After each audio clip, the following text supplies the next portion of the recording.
You're now entering the city of the Crimson Tower.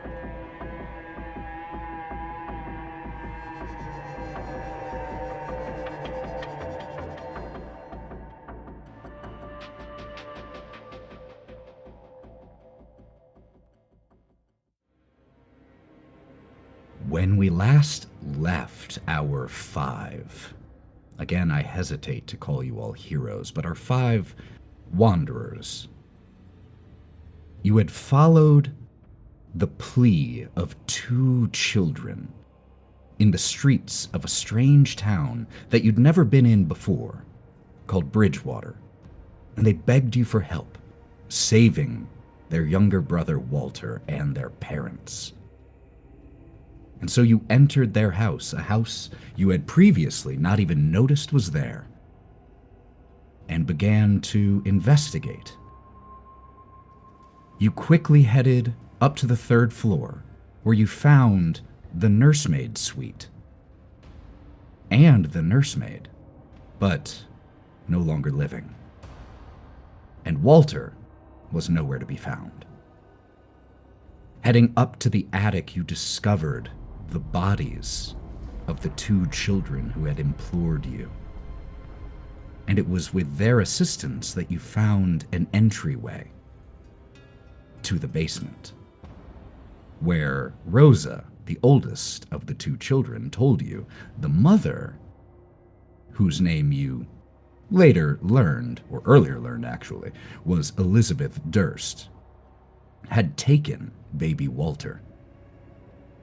And so down you went, the creaking sound of the floorboards eventually being overpowered by the sound of ghostly chanting. And it was this chanting that you followed through this level of the basement, where you found family crypts, some empty, some occupied in disturbing ways. You found a dining room littered with bones of humanoid creatures that Gloria and Karina were able to determine had marks on them created by something akin to a steak knife. Hawthorne found a musty journal that seemed to be logging sacrifices of some sort, or at least deaths of individuals. And the final entry read that the individual had been fed to Walter. And so, you continued to follow the source of the chanting, Hawthorne quickly and only temporarily falling into a trap that managed to avoid most of the harm of and climb out of. And so, you descended even further, which was unpleasant to think of, considering how long it took you to descend into the basement in the first place. How deep into the earth are you going? But eventually, you did descend even lower, and you found yourselves in a sub-basement of sorts. And it was here that you were able, finally, to make out what the chanting was saying. And you heard over and over again, "She is the ancient. She is the land.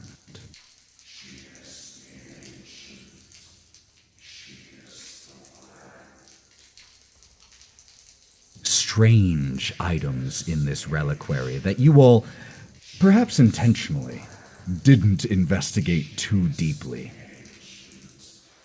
But there was a portcullis, a gate that led into a flooded chamber that seemed to be a ceremonial chamber. And with the combined efforts of Hawthorne and Nyne and supervision by Brawk, very important, were able to lift the portcullis long enough for Karina to duck inside, the water coming up to your shins, after Gloria had, through her powers, repaired the chain mechanism. Karina stepped through, trying to find a way to hold the portcullis open in a more permanent fashion so that Nyne and Hawthorne didn't have to bear the weight for too long. But as soon as Karina stepped into this flooded altar room, the chanting that you had been hearing this whole time stopped.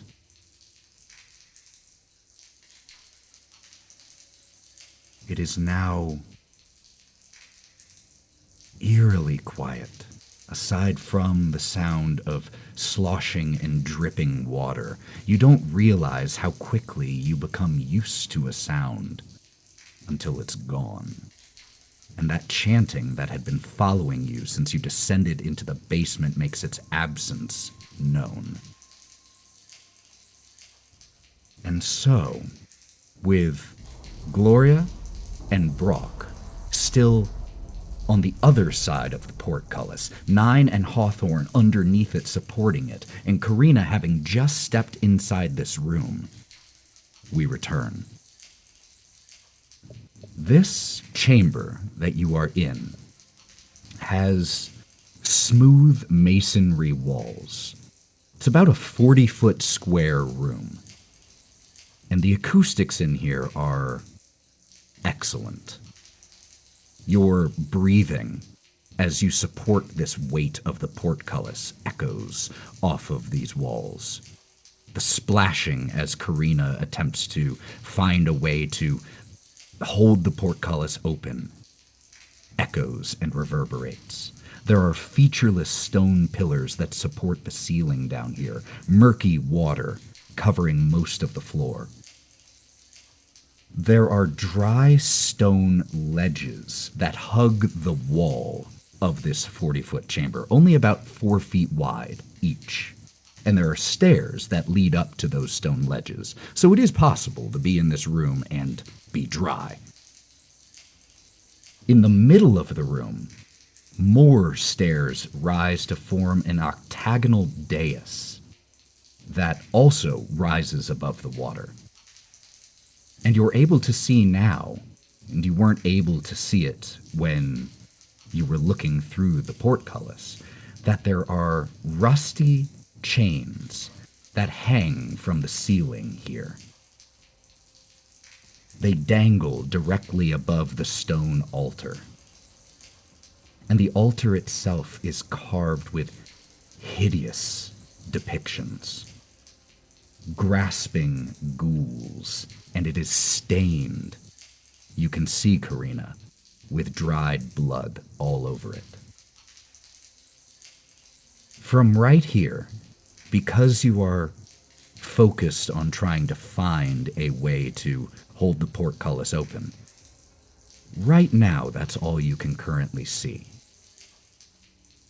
It is also quite dark in here. Aside from the illumination provided by your flashlights, which occasionally flicker and you have to... But that's all you can currently make out. So Karina, when we left, you were attempting to find a way to hold the portcullis open. What are you looking for? Are you looking for something to place underneath the portcullis? Or are you looking for a way to, jam the chains and keep it held open that way? I'm looking for something more along the line of the actual mechanism to keep the portcullis open, as you would assume there would be one. Absolutely. I'm going to say that even without a notice check, that on the right, from your position, left side, near one of the sets of stairs that leads up to the dry ledge, you find a classic wheel and chain that can be cranked and lifted. And with Hawthorne and Nyne currently having lifted the portcullis a little bit, the chain has some slack to it because they lifted it instead of the device. But that is there. then she will go there to lock the device so then they don't have to have that weight on their shoulders any longer than necessary. You pull back on this wheel, and you can feel as the gears, you can feel the clunk, clunk, clunk, clunk as you pull back on it, and it locks each time. You also see a small additional lever to the right of it that you surmise is probably pulled to quickly unlock it and have it drop back down. But as you pull back on the wheel, Hawthorne and Nyne, you feel the weight of the portcullis lessen slightly. Ethan, can I either use a rope to tie that release lever upward so it's at least a little bit more difficult to close, or is there a way I can possibly disable it? What skill would that be? Let's take a look here really quick. Perhaps knowledge. Yeah, I'm okay with that. That is a fair skill. So go ahead and make me I guess that would be common knowledge check. I don't remember how to use these, I'm sorry. You have a D4 in common knowledge, and since it's one of the 5 core ones, you don't have a penalty for being untrained in it. So it's a trait roll. You would roll a D4 and your D6 wild die. Okay, that's only a 3. 3? It's not... There's nothing that you find at the moment to, tie it to. And you make several attempts with what you have, which at the moment is very little, I'll remind you. You also don't have a ton on your person. So based off of just what you have the idea for, I need to jam this to make it so it can't come back down, but you're not able to work out with what you have how to do it. Alrighty. Hawthorne has been rubbing his shoulders because it's been really tough. Looks over at Katrina and goes, hey, I got a rope, but you need a rope? I got a rope on me. I mean, if you want to try to loop this onto something, I didn't really see anything we could connect it to. I just don't want somebody to release it and trap us down here. I'm pretty sure we're the only ones down here that's alive, hopefully. She's got a good point. Is there no other way out of this room? And are we assuming that every other way is going to be a bad way? So this is our only way in and out. Well, let's figure out how to ensure that we can get out of this room. So I'm all for using this rope to do it any way that we need to. Well, do you think maybe instead of trying to tie it up, is there something we could wedge under? I do have this fire poker we could potentially use. Maybe we could try to, prop it up? But and the puddle, because there's water, right? Oh, it's not a puddle. Oh, it's a lots foot and a half of water that covers most of this 40 by 40 foot room. He's holding Brawk is holding his jacket up. Have we not thought about the possibility that this gate is keeping something in there that needs to maybe stay in there? I hadn't thought about that. Well, Hawthorne, Karina, and Nyne, because Brawk and Gloria have not said that they've moved into the chamber. The three of you who are in there, which of you do you think is looking around at the moment? Nyne. Okay. Nyne, you notice this first. You noticed all those things about this chamber that I described. The dry walkways around the edges, the stairs leading up to the central dais, the chains that dangle over it. But you also notice a few more things.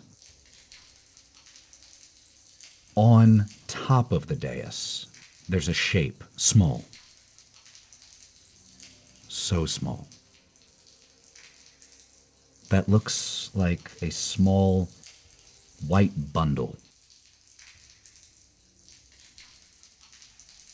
You also see that surrounding this white bundle of cloth or blanket, there are pulsating, fleshy tendrils that run up the dais and down it. And you, with dark vision, follow it with your eyes, and you see that the tendrils run into the water. You lose sight of them for a little bit, but you follow the general direction. And you notice a breach in the far wall opposite of where you are that leads to a dark cave.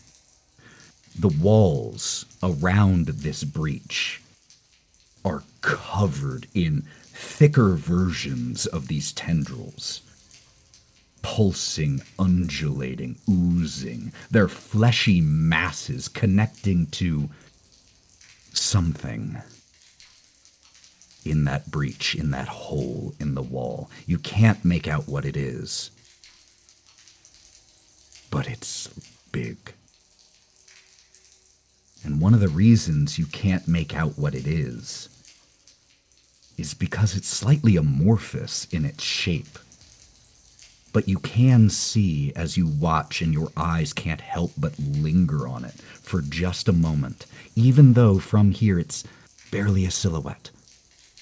You watch as this bloated mass rises and falls in a slow, shuddering rhythm.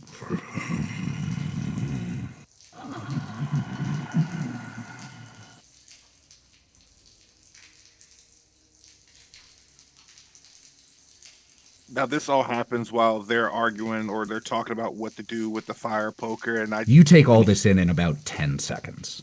No problem. Hey. Yeah, what's up? Shh, stop talking. What? Look. Shh. What? Look, I think I found Walter, but, and he's whispering this to he's whispering at this point. I think I found Walter. But, What are you saying? I can't hear you. all right, everyone come. Sorry, Angel. Everyone come back here. Quietly. I don't want to step in the water. No, don't step in the water. You two stay there. You two come with me now. Move. I think we all should just get the hell out of this place. Look. We're gonna just move back. Look. Right there. Walter's up there on that fucking pedestal shit. Okay? But there's something else there. There's like fucking weird tendrils and shit, and they're around him. Now, there's some stairwells that go up to the top of that place. But there's a hole down there. And where the rest of the tendrils are, or tentacles, what the fuck you want to call them, it's fucking breathing. Okay. No. Absolutely not. Mm-mm. Hawthorne has already started walking through under the gate. Hawthorne has left the area. So the whole group had walked back into the reliquary, so to speak, out of the flooded ritual chamber. So where do you go, Hawthorne? Do you start heading back upstairs? Or do you stay down here? Wasn't there almost like so there's pretty much a hallway and then the trap that I fell into, pretty much. That's back up the stairs. Okay, that's back up the stairs. So we Yes. just have this little area. There's this room that has several small alcoves with items in it that I'm referring to as a reliquary because that's what it seems to be with these relics. There's, from this room, the stairs that led down that you followed. There is the path with the portcullis, now slightly held open. There's also one additional path to its right that turns, and you can't quite see what's down that way, but that's the current situation that you're in. So Hawthorne would pretty much just start pacing, just for right now, pulling out the bottle and taking a drink of alcohol. I don't think Karina would have left right away. She would have stayed just on the, just around the portcullis. And she's going to focus on the small bundle and see if there's any sign of movement at all. Make me a notice check. I'm going to try my best to wander towards Karina, but avoid stepping in any water. Is it possible to either fly or is there a way to get towards her? Okay, so I'm going to go towards Karina, and then I'd love to try to look where she's looking, and I'm going to cast Detect Arcana. Ooh, and okay. so I'll be able to detect all supernatural persons, objects, or effects for 5 rounds. And this includes anything invisible, enchantments, people, items, devices, anything like that. So I want to scan where Karina's looking, as well as the entire room we're in, but I'm going to be very careful not to touch the water. I might kind of rest a little bit on her shoulder so that I'm not touching the water. I'm just sort of hovering. So, I love this. This is your first time casting this power. So 2 things.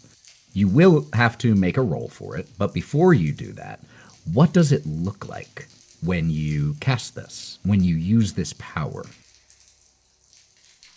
So I imagine I notice Karina kind of focusing really closely on something, and I don't fully remember even what my life was before, but as I sort of focus in on this item that Karina's looking at, there's white sort of sparks that sort of shoot out from my eyes and kind of glisten all around the room, sort of bouncing around. And then as these little sparks kind of bounce around, things that maybe I couldn't notice before, my attention's drawn to them.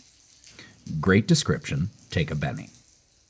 Now, after taking that Benny, could you please make me an occult roll? You need a 4 here to succeed.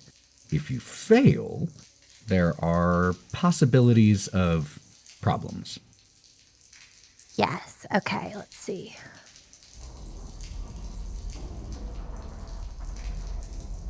That is a 5.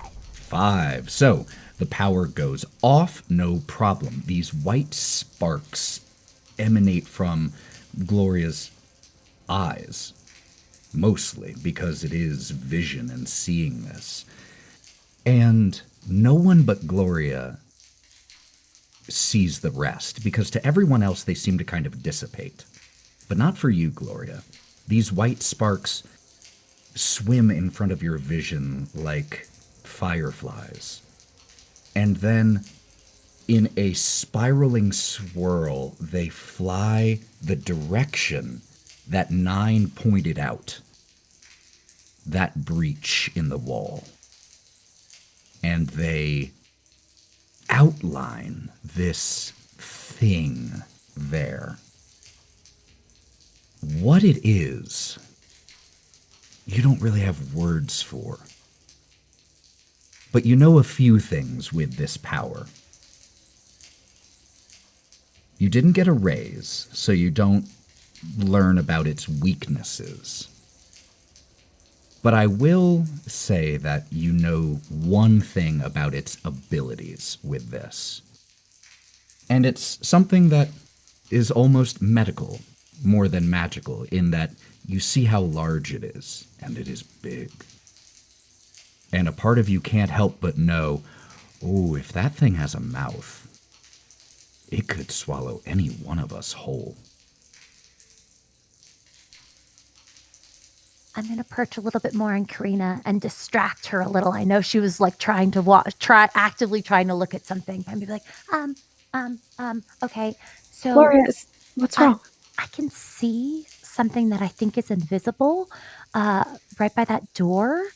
And it's really big. I'm pretty sure it could swallow all of us whole. By that cave that Nyne was pointing out. Did you see anything special about the child, about the bundle on the stone? That's a really good question. I thought I would, because that's what you were looking at, but I don't think it's magical. So it's a child? It's not magical, no. I got a 5 on my notice check. Would I have been able to notice if that bundle has moved or shifted as if it's alive? It has not moved one iota. Okay. I think what we're looking at here is bait. I don't think that's actually a child, and I think we need to get the fuck out of this water, and we need to get out of here.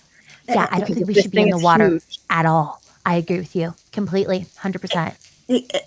Exactly my thoughts. Like we said earlier, nobody in their right mind keep a baby in a basement and it's flooded and you said motions to Nyne, tentacles. No. I think we should close this portcullis on our way out so other people do not come through here. I would like that very much. I think you guys should get the heck out of there, is what I'm thinking. I pull my legs a little higher, but then just wondering, what if that bait is actually the baby? Yeah, that fucking baby is a demon of some fucking sort.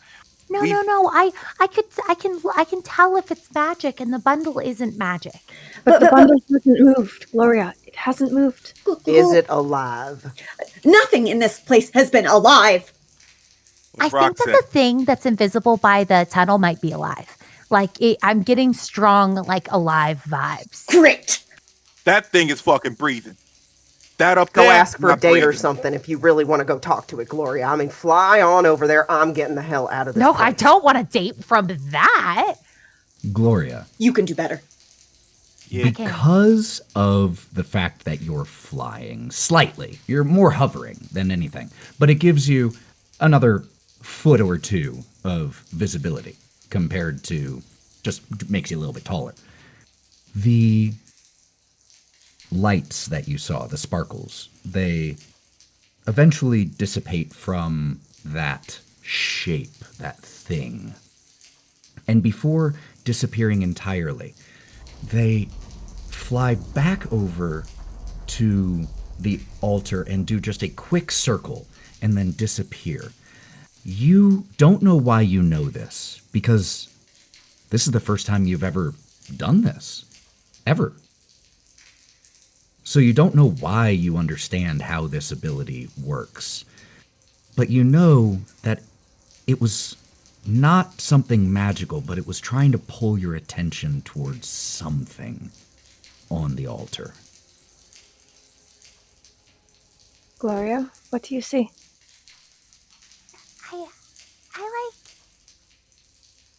I feel like maybe we should have questioned more what you and I, why we don't have memories. And I think Hawthorne was hinting at this, but I do feel like there's something on the altar. There's something there. I'm not saying I want to fly over there We're necessarily. not going to. Stay here. Well, maybe. I have But- a plan. I get the sense there might be something there. Can I try to just look at it? Now that I've noticed Gloria? it. No, I'm not going closer. I just inch a little bit. I'm still holding your arm. Do I see anything? You don't have dark vision, and so it would require, you probably could make out from here whatever it is if a flashlight is pointed that way. Yeah, I have the flashlight in my other hand. I'm going to use one hand and I'm actually going to grip her arm now with a considerable amount of force so she cannot leave me. And I'm going to use the flashlight to kind of graze it over the altar so she Okay. can look closer. This would require a notice check, but it doesn't because your attention was drawn to it. Gloria, there are two words that have been carved into the altar. Feed him. Oh, I can read it. I see it now. Those are words. It says feed him. Okay, no, we're not going in there. Oh, told you, I bet you fucking it's demon. feeding the big thing by the door. Which now you can all hear that shuddering. We should probably get out of here. It's just occurring to me that Let's go. You guys want me to close the gate? I'll close the gate right now. I don't mind. I'll close it on you guys. You guys can stay in there if you want. No. I'll close the gate. I really want to close the gate. Let me close the fucking gate. Hawthorne. Okay. I'm going to pull Gloria backwards with me, and we're going to leave that room. Go ahead, Hawthorne.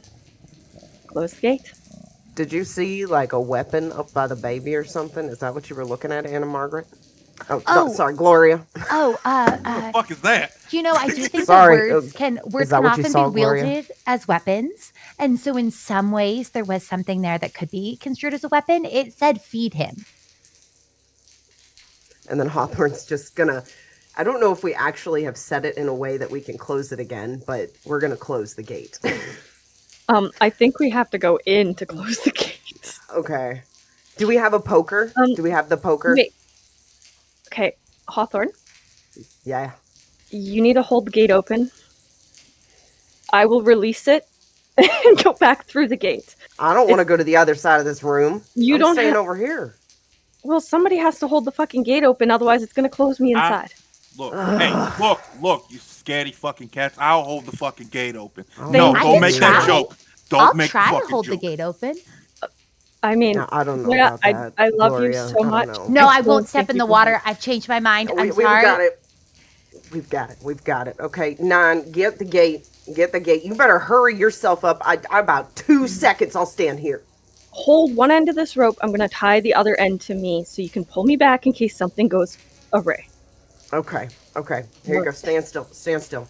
Wraps the rope Brawk, around. Does Brawk, like are you a good? really tight knot, but not too tight around her, and does another knot, and then another knot. I think that's 3 knots is good. Yeah, 3 knots. Okay. How is Brawk doing this whole time? Not great. So Brawk is just kind of like the more you guys start talking, the more you guys start arguing, he's kind of like backing up. He's holding his jacket really close to himself. He's shaking back and forth. He's trying to stem. He is dry heaving. He is sweating. His hair is sticking to the front of his head, and his eyes are wide. He's crazed, not saying anything, but he's clearly unwell. So Hawthorne has the rope in his hand. Looks around. Brawk, I need you to hold this rope.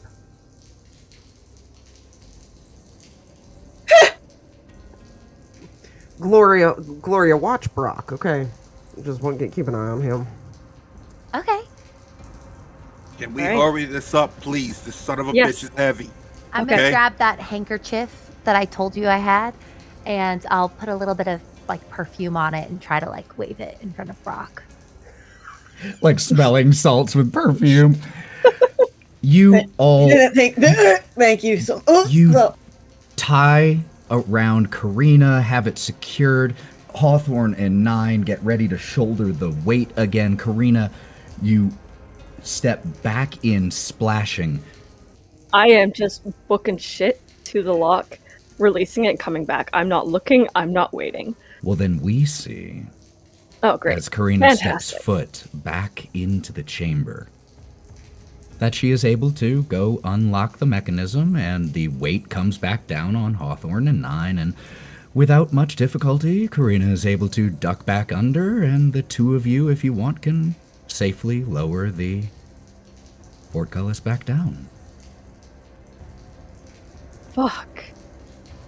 Okay. We can all agree that it Does was a this seem fucking little demon, too right? easy? Do you think Yes. we're missing something? Yes, Gloria, it seemed way too fucking easy. But for once, I'm thankful for that. I think let's get the fuck out of here. Ace, you good over there? I'm talking to you, Brawk. Ace, I'm talking to you. Okay. Do not fucking throw up in this water. Do not fucking throw up in here. Throw up. No, he threw up. Yeah, Don't step there. Looked like you needed to get that up. You want some gin? Most definitely do. Benny for Brawk and Hawthorne for that interaction. Why is he throwing out Benny's so much? I'm sure it's fine. Oh, thanks. Yep. Uh-huh. Nyne kind of just covers the vomit with dirt. Out of instinct for some reason. Beautiful. There you go. With your back foot. Yep. There we go. There we go. God damn it, take a Benny for being a cat. Beautiful. All right. Let's get the fuck out of here. As the portcullis is closed, the chanting begins once more.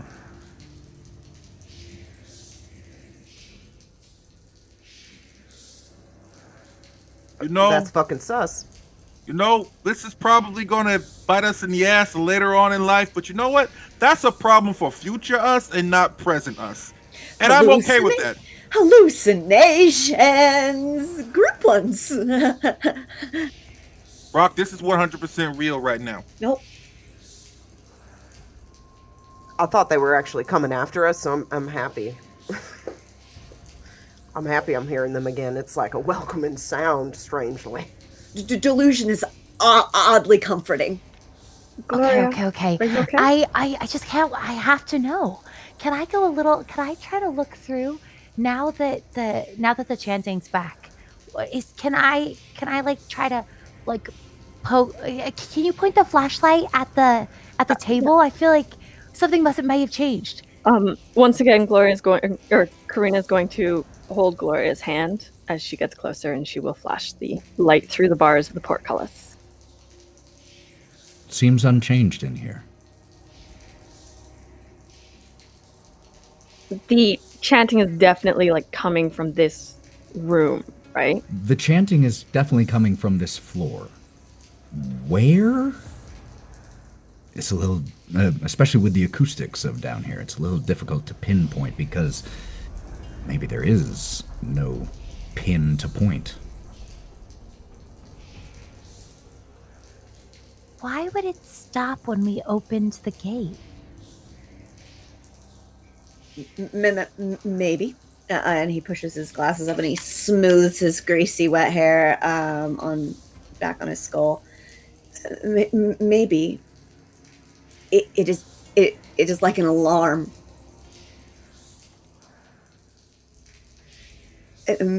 Maybe it wakes it up. Well, that's a fucking unsettling thought. Yeah, like most of the things in these walls. Now, we have looked at most of the places down here, except for that path. Do we wish to go down that path to possibly end whatever the hell is going on here? Or do we want to just turn around, get out, and burn this fucking place to the ground? Can we even get out? We tried to get out before, and we couldn't leave because of all this fog. You got a question for you guys. Hmm. Does anyone got any fucking weapons? Like, can any of you fight? Like, I got my billy club and my knuckles, and that's all I need. what about you three? I just have this fucking poker I found. Angel, can you do anything? Honestly, I fight. have no idea. I'm pretty You- sure I can fly. Sometimes if I stare at something long enough, I seem to be able to make things happen. Like I could fix that lock. I can see things that are invisible. I have You a are feeling fucking like adorable. thanks. I really appreciate it. I like tuck my hair behind my ear and sort of twirl it off. Right there, Brawk. It would appear as if I have what appears to be a Colt 1911 in my pocket. Good, yeah, good model. Though I don't know if I know how to use it. Oh, like weapons? I might also have a crossbow. Oh, you might just have a crossbow. Delicate. Yeah, it was in my powerful. purse. Wow. What? Wow. Oh. Okay. What So the that's fuck? taken care of. All right, then. But I'm So- assuming I probably don't have bolts or anything for it, right? Yeah, no. I'm not sure what it does. Or if we could use it, but Ethan, do we remember seeing any swords or weapons with the men in armor? With the suits of armor? They had pikes that they had. Now, whether they're ceremonial or functional, not sure.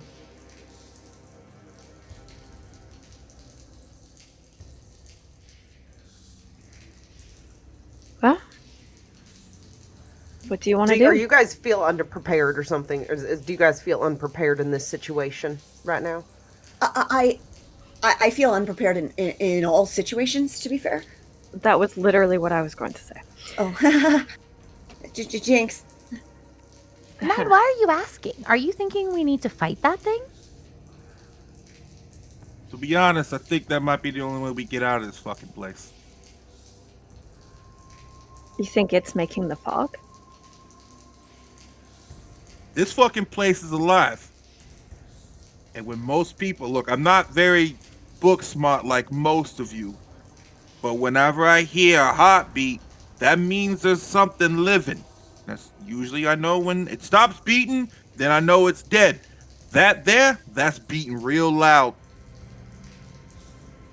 And what did you say? It said feed him? And we already seen the bones. And to note, a reminder, it is the only living thing in this house.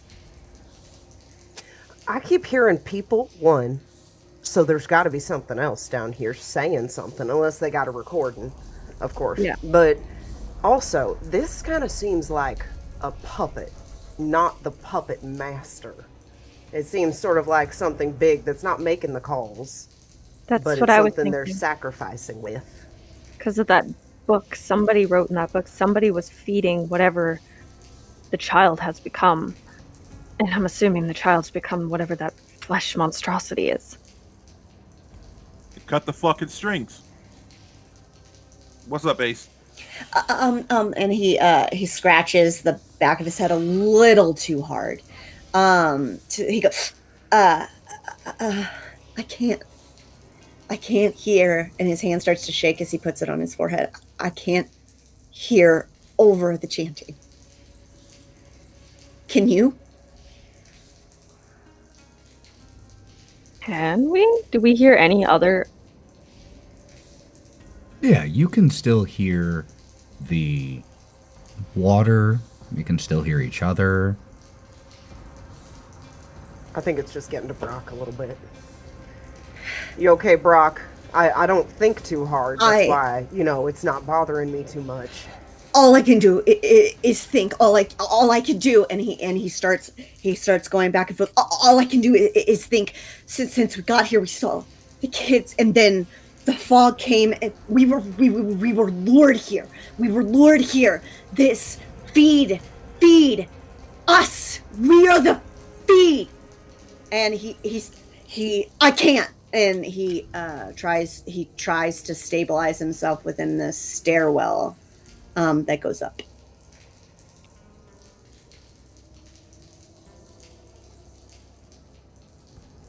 Nyne has walked over to the portcullis again and kind of just put his hands on it and keep this focused on the chanting and the area. Gloria, could you make me an occult check? This is not for casting a power. This is for your knowledge of the occult. Ceremonies, rituals.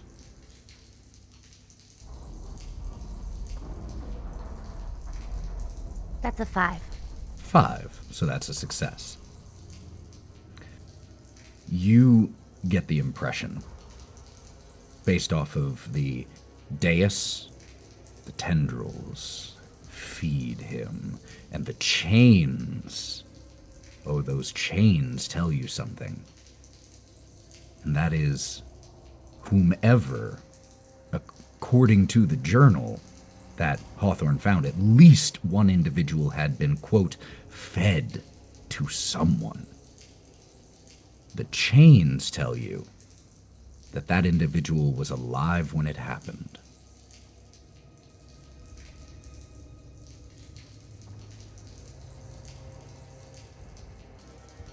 What are you thinking, Gloria? So, yeah, I feel like we sort of touched on this, Nyne, and you were mentioning that there's nothing alive in this place, and not to be contrarian, but I was just looking at all of those chains, and that the table said feed him, And if it was already dead, why would they chain up whatever they were feeding?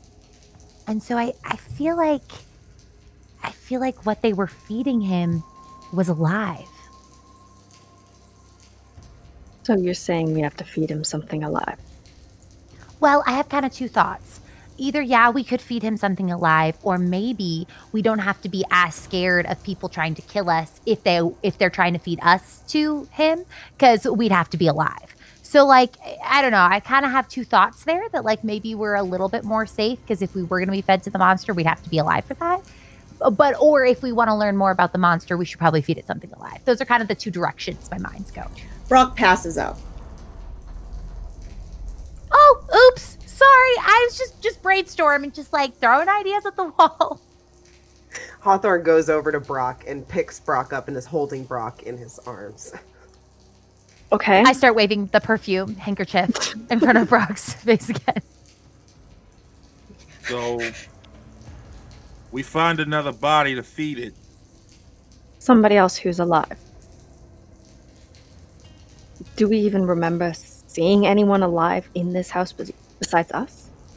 Okay, this is crazy. Oh, please. No. I will you insert go, later. you go. I insist after you. No, it wasn't a good idea. I was just thinking, this is not a good idea. Those are the best ideas in horror games. Karina, didn't you mention that you thought that the bundle was like lure or like, what is that, bait? Yes. Should we try to like bait the monster? Like we're You're all saying alive. One of us goes sit on the altar, bait the monster out, and then what? Oh, Get I don't eaten? know. We're not exactly equipped to handle the monster, but maybe if we got more equipped so that if we bait it out, we could then kill it or something. Brawk, what do you think? Are you okay? I'm sorry. It was an idea. So as he kind of realizes and comes to, the oxygen is flushed back into his body after leaving it very abruptly. He realizes he's in the arms of the biggest, strongest friend he has. He kind of shakes off his head. What if there's something else here? And he thank you, my friend. And he puts his feet back on the ground and he pops his coat, straightens it a bit, wipes the vomit off of one of the lapels. What if? So this, and he points at the portcullis, it is the way out. Because that points to roughly where about the front door would have been. Is not. It's just one way. We have to go through it all to get to the outside. You're saying getting eaten is the door. No. Ooh. Don't want to get eaten. I'm just saying maybe the answer, the living thing, is that we can feed it. There has to be an answer. This is a puzzle, right? If it's real, it's a puzzle. So we have to find the answer. What if? And he smooths his hair back, sweating copiously. We haven't found it yet. Brawk, at this exact moment, as you were saying, what if, and your brilliant mind that is hidden under layers of anxiety and fear remembers something that happened. It was so small in comparison to all the other things you've experienced since entering this house that it's no wonder your friends have entirely forgotten it, but your brain, it doesn't work that way. When you were in the attic, or maybe it was the third floor, it was when you were upstairs, you all suddenly heard the sound of something like furniture shifting below you. And what could cause that? maybe it was caused by something else in the house. Maybe. You have only a hunch, no evidence. So I have 2 hunches. Okay. I get it. And he grabs his head and he turns around real quick and he puts his hands on his hips. He shifts them side to side and turns around back to you. Wait! We were in the attic. Maybe we went to the attic, but there was movement. There was movement. We have to find. There's someone else here. There's something else here. We have to find it. With that, Karina is going to, still holding on to Gloria's hand, turn around and start heading up the stairs. Shit. I'm resisting. I feel like we should investigate the voices. They No. might be alive too. No. You guys, we're just gonna kill anything here? I mean, we barely know who we are, and we're already talking about murder. I thought we were saving don't know children. if When it's did this murder. go awry? No. I think we just need to bait the monster. With a person? Perhaps it's an animal or a creature of some sort. Well, I'm even more against this now. What if there's like a house centipede? We could find a house centipede and see. You like bugs, right? Sorry, It could be a rat. It could be a cat. It could be anything. A cat? It's it or us. Would you rather you go sit on the altar? Do you want to be the sacrifice? Hawthorne, do you want any of us to sit on that bloody altar and get eaten in front of you? Can we walk like through? chop off a hand maybe or something? Toss Is the a up hand there? alive? Okay, that's a really interesting question. And I think that it circles back to like what's the definition of something being alive? She's And still so- walking as Gloria is talking. Okay, hold on. I think that there's room for discussion here. Go, Gloria. Let's go upstairs where it's comfortable. Sit on the couch. Maybe I can find some tea, and we can talk about this where there isn't chanting that is taking up my entire brain. Would that be nice? And he leans over and he gestures for you to walk in front of him. I'll look at Please. you a little closely. Please, Has- Gloria. Okay. Thank you so much. And he kind of like cries just a little bit. He bends over and cries as you pass in front of him. I want to whisper back to Nyne. I think you should maybe keep an eye on Brawk. All right, I will. He's good people. He's a I don't little think he's in the nervous. state for a proper debate. Like I know he wants to talk about what really constitutes as being alive, but like it was talking about it upstairs. I'm not sure now's a good time. Maybe we could like circle back to that discussion later. You know what? No problem. For you, Angel, I'll do anything. And go. I'll look Thank after you. Brawk. You're welcome. I'm gonna kind of pat Brawk and just keep talking.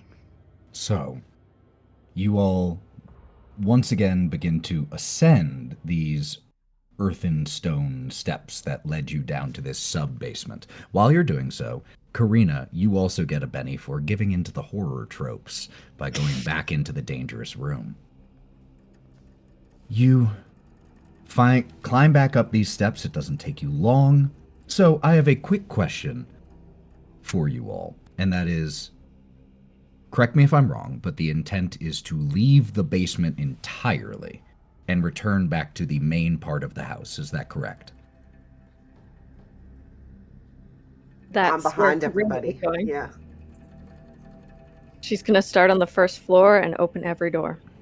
Well, before we get there, if you all are planning to exit the basement, you're not held to this, but I just want to know for now, you can all always stop at any given time. Are you planning on taking the exact same path that you took through the basement the first time, or are you checking out any additional passageways? I just need to know for narrative purposes. She's on a mission, so she's gonna follow the familiar path and just not turn away from where she has already been as she leaves the basement. Whether or not they follow or not, it doesn't matter. She's not looking behind her. She's just heading straight out. You get back to that same hallway that had the steps that leads down, that has the now exposed hole in the floor with the spikes where Hawthorne fell previously. With your flashlight, it's no problem for you to simply jump back over it, and Karina is trucking forward. What about the rest of you? Well, Karina's holding my hand, so I'm also following. But I want to look for signs of life, like especially after what Brawk said. I'm doubting how assured I was that there wasn't something else here. So I'd love to kind of just keep an eye out as we're going. Like peek behind corners, look for little like mouse droppings. I don't know. Look for something, signs of life. Make me a notice check that will be carried over through the whole basement of this activity. What about the rest of you?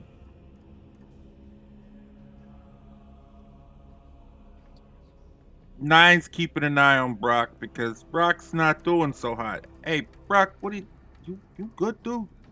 As he's going up the stairs, he's slowly tugging at his pant leg as they're slipping off his hip, and it's kind of hooking on the front of his shoe, and he stumbles forward a little bit, but he catches himself. Oh, never mind. He's come back again. Well, to be honest, and he reaches back and he grabs your hand where it's okay. You can put me down. And he goes up and he finds the closest chair, preferably oversized for aesthetics, but any chair, and sits, and he just puts his head in his hands. The closest place to sit down from the lower basement would be back in that dining room with all of the humanoid bones. It's still in the basement. No. No. So as he gets up out of the stairwell, he's just going to squat against the wall. And he's got his elbows on his knees and his head in his hands. And he grabs his chest as if to catch himself from falling forward. I will admit. And he looks directly at you, Nyne, with all the hopelessness of anyone you've ever seen. I never thought that I would be somewhere like this. I don't know if I'm made of the stern stuff necessary. And he leans forward and he retches between his legs. Okay. All right. Come here, Ace. Hold on. Nyne kicks dirt over it. Thank you. You're God, it's so cute. Look, okay. Listen. Look, I've seen your work so far. You stepped into a room you didn't even know about, and I don't know what the fuck you did, but you looked into it and you saw everything in there. Okay, you're pretty smart. You're smart. Look at me. I'm about as smart as a chipped rock. Okay, so look. You're smarter than that, I'm sure. No, fuck no, I'm not. Half the stuff Angel's been saying, I understand like 5% of it.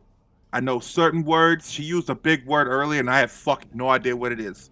Wow. Okay? First of all, this is a really great way to just kind of like not think about my own thing for a second. But if you ever need any help with words, definitions, grammar, sentences, thought processes, the scientific method, anything like that, you let me know. You've called me more than once. I got you. Quick interjection here. Gloria, you got a 6 on your notice. You don't see anything, at least in this so far. You've only gotten so far. However, Karina is pulling you along, and you get to that pit in the floor. And right before the pit in the floor, there is another staircase, a small one, going up. Just like 5 or 6 steps that you all noticed previously, but decided to follow the sound of the chanting instead. Because it's up, you don't really see anything. However, with a 6 on your notice, as Karina is pulling you by it, you smell the scent of rot and death from that direction. That's been all over, to be fair. But it is strong, that direction. Gloria, is everything okay? You stopped. What's wrong? Maybe we should have Nyne smell up this way. Do you smell that? Yeah. Should we... I mean, they're taking a few minutes. Should we just quickly take a peek? Yeah, why not? Like, let's just find out. Okay. She's going to, once again, kind of pushing herself in front of Gloria again. But still keeping a hand on Gloria and the other hand on the flashlight. She's going to walk up those few stairs. Does it lead to, like, a door or an opening? Like... So you climb up those first 5 or 6 steps and stop right at the top of them. Before moving forward, what you can see is that it leads to an intersection, a 4-way.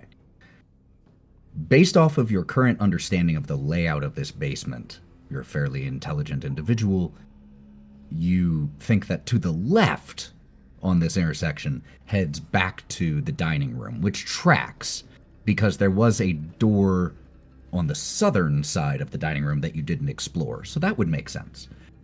There is also a path that goes straight and then turns, and there was a path to the right. From right here, without standing exactly in the crosswalk, you can't see what's down each hallway. But to answer your question, no door, just a 4-way intersection. If I were to... I want to do 2 things. Firstly, I want to kind of face each of the different areas and take a sniff to see if I can discern which one is stronger, like where the actual odor is coming from. Okay. So you're walking to the intersection to try to, like, sniff and see. I will let go of Gloria's hand and I will slowly ease into the middle of the intersection. Okay. When I have my hand back, I'm going to plug my nose. First of all, Benny to both of you for giving into the horror tropes. Follow the smell of death. Oh, great. Second, Karina, as you step towards this intersection with the intent of sniffing and finding the source of the smell of death, when you get to the middle here, Gloria, you watch as right next to Karina's foot, a rotted hand erupts from the ground underneath, and very quickly another hand pulls itself, this humanoid rotting undead thing with flesh hanging from one side of its face and bone on the other. And I need a athletics check from Karina, please. And this is going to be opposed by the athletics check of this thing. I have a question. Ask away. Gloria, did you scream for real, for real? Yes. Cool. Did we hear that? Oh, absolutely. Brawk screams in response. Karina, what'd you get? 3. 3. The ghoul got a 4. And Fuck. as a result, you are entangled right now. You are unable to move, and you have the vulnerable status right now. So, we see really quickly, we, the audience, see as this hand erupts from the ground, and the undead thing quickly climbs up Karina and begins to grab and wrap around her. Gloria screams just at the moment that a second one to Karina's right pulls itself out of the ground, and we're going to take a break. Oh, thank God, because that scared the piss out of me.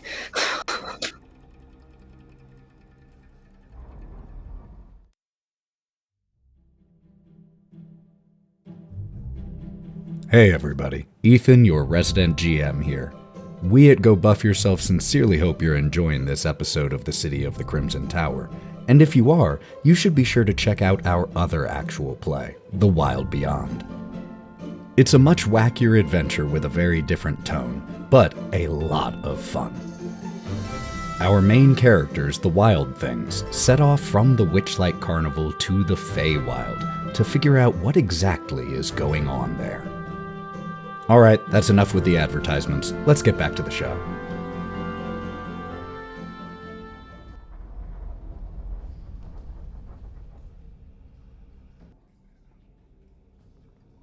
Gloria just witnessed a rotted, sinewy hand erupt from the clay and earth beneath the ground, pull Karina down.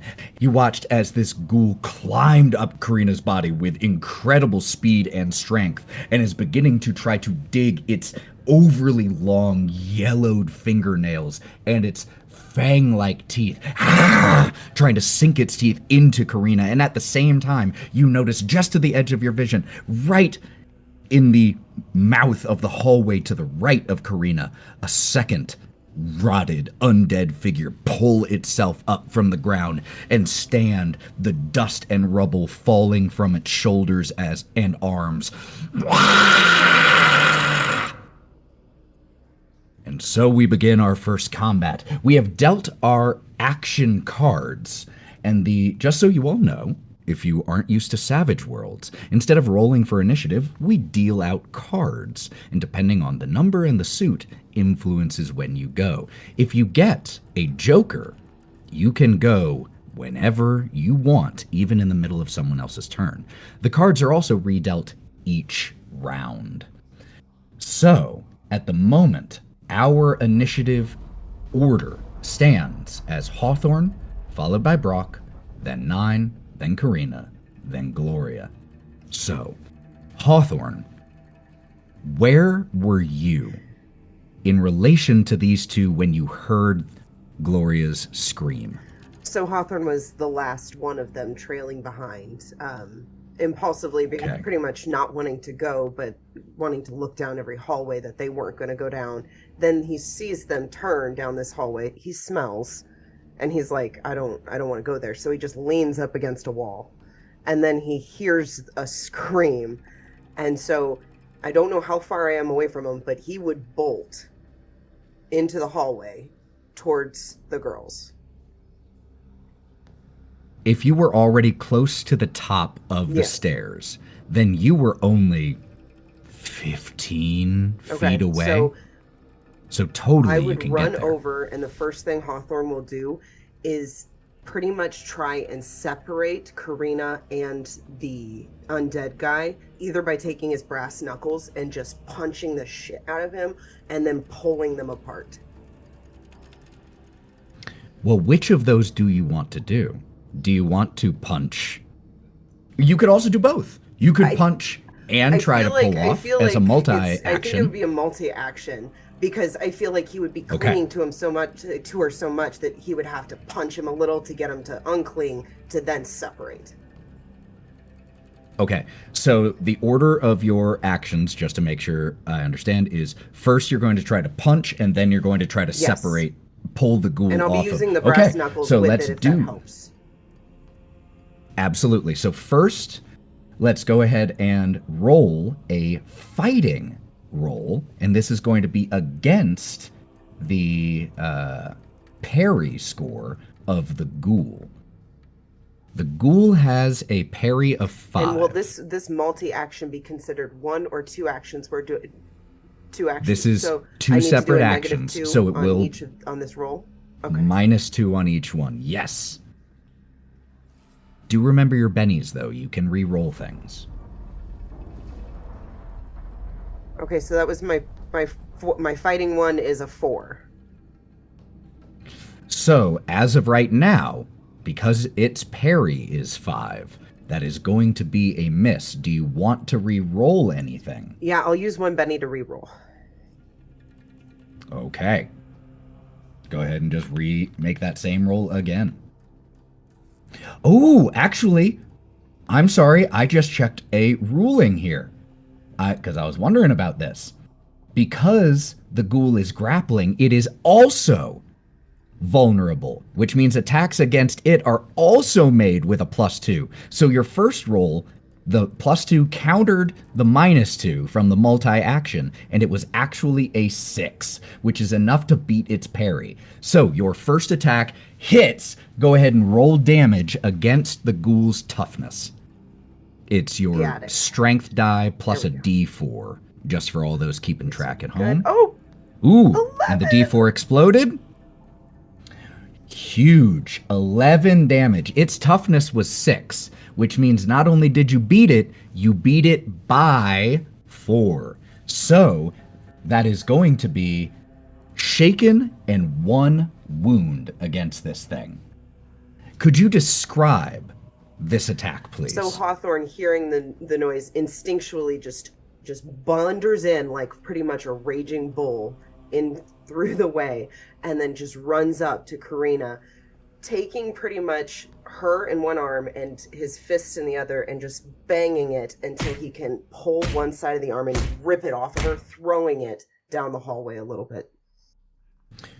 So for the throwing part, let's go ahead and make an opposed athletics check. Now the nice thing is, because this ghoul now has 1 wound, that is, it is going to make all of its trait rolls with a -1. It says a 6. Ghoul gets a 6 with the -1. So you do indeed manage to rip and pull and toss the ghoul to one of the available sides. On the right there, you see another ghoul already standing there. Rotted clothing, rotted flesh, rib bones I would visible. throw it straight to him. Straight to him? Okay. Yeah. So I'm going to say that it pushes one of them back, so the two of them are now in a line right there. You are no longer, Karina, you are no longer entangled or vulnerable. All right, those were Hawthorne's 2 actions. Brawk, you are up. Okay, so Brawk, how far away is... So he heard the scream for sure, but is he within, like, line of sight of any of these ghouls? Not from where you currently are, but if you were to walk up the steps... I will do that. Yeah, you can get there. I am going... At that point in time, while I'm getting a pep talk from Nyne, right? We hear the scream, we both look at each other and dash up the stairs. Okay. So as you get up here, there is one issue, and that is it's a very narrow tunnel, and there is currently Karina, then Hawthorne, then Gloria, then you. And seeing past Hawthorne in a 4 foot wide tunnel is not the easiest thing. You just see like a rotted arm come clawing towards Karina. The only thing I can do is something stupid.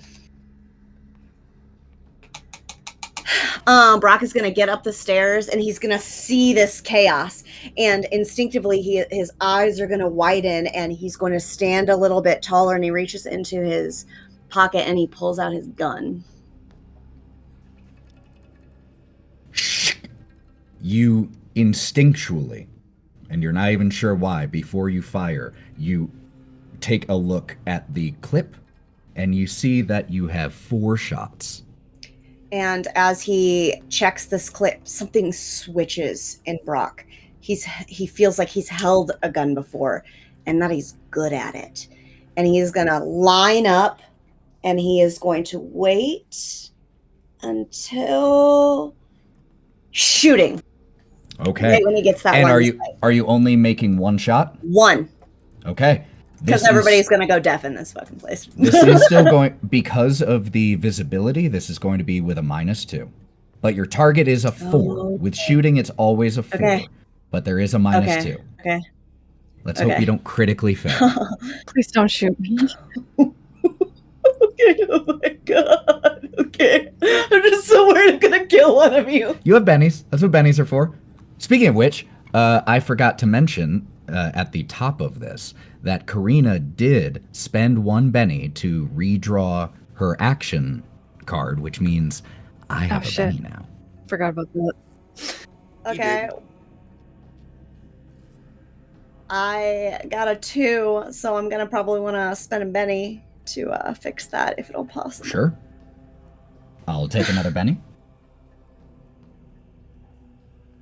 Oh shit! Worse! It's worse! It's a critical failure! Oh, no. You can spend another. I would highly recommend you do. I gotta fucking do it! What the fuck? Please don't shoot me, Brawk.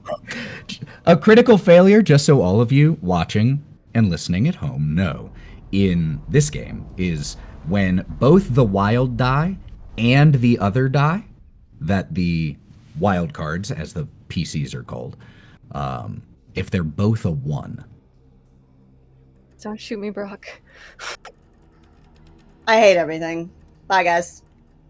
You still have more if you want to keep spending, so you respent. You got a total of, again with a -2, a 1, but it's not a critical failure. Do you want to spend again, or are you done?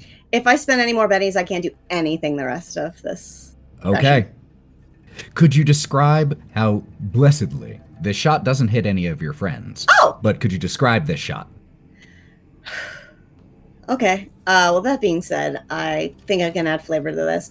So Brawk reaches in and he steadies his hand. He's held a gun before. He says, I'm super good at this. And then he waits and he waits and he waits and he waits. And as he waits, the anxiety sets in. The doubt sets in. He starts to shake a little bit. He starts to steady himself with one arm on this wall in this tight space. And his vision falters and he loses sight of who he's shooting. And the shot just goes a little... It's right at the wall, at the corner intersection. So had it been fired maybe just 2 seconds earlier, it might have hit. But the timing was just off. But now everyone's concerned because now Brawk has a gun, so... I mean, yeah. That's concerning. I'm done. He's gonna just The back GM now away. has 3 bennies at my disposal. And it is now the ghoul's turn, one of them. The one that was not previously attacking Karina climbs over its friend, its prone friend, and comes in and tries to attack Karina. So Karina's what is your parry? Let me double check that. My parry is a 2. Which means, as long as this guy gets a 2, he's going to hit. This is a feral undead thing. They aren't smart. They also don't know the rules. So he's going to make 3 attacks. So that means each one of these is with a -4. That is a critical fail on the first one. So this thing comes and tries to get at you, tries to attack Karina. And Karina, you manage to drop down as it leaps and comes flying at you, and it rolls over to the opposite side. So there is now one to your right and to your left. But because of that critical failure, I'm going to say that ghoul is unable to get back up in time to make the rest of its attacks this round. That is the end of its turn. That is going to bring up Nyne.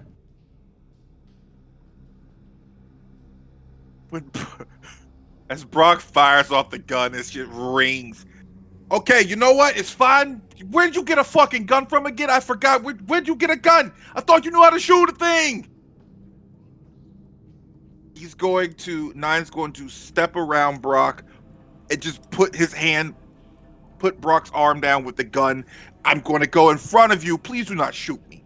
And book it towards whatever is not one of his friends or one of his compatriots, and just punch whatever the fuck is not one of us. Okay, so are you wanting to go to the one that just leapt over Karina to the left, or are you wanting to go to the one to the right? I can say you have just enough movement to be able to squeeze by your friends. Barely enough movement. I mean, I figured I could just jump over him. Hawthorne in a 7-foot-tall hallway. Oh, He's fuck no. taking up all but about 4 inches. Forgot we're the same fucking height. Never mind. Yeah, you ain't just jumping in this hallway.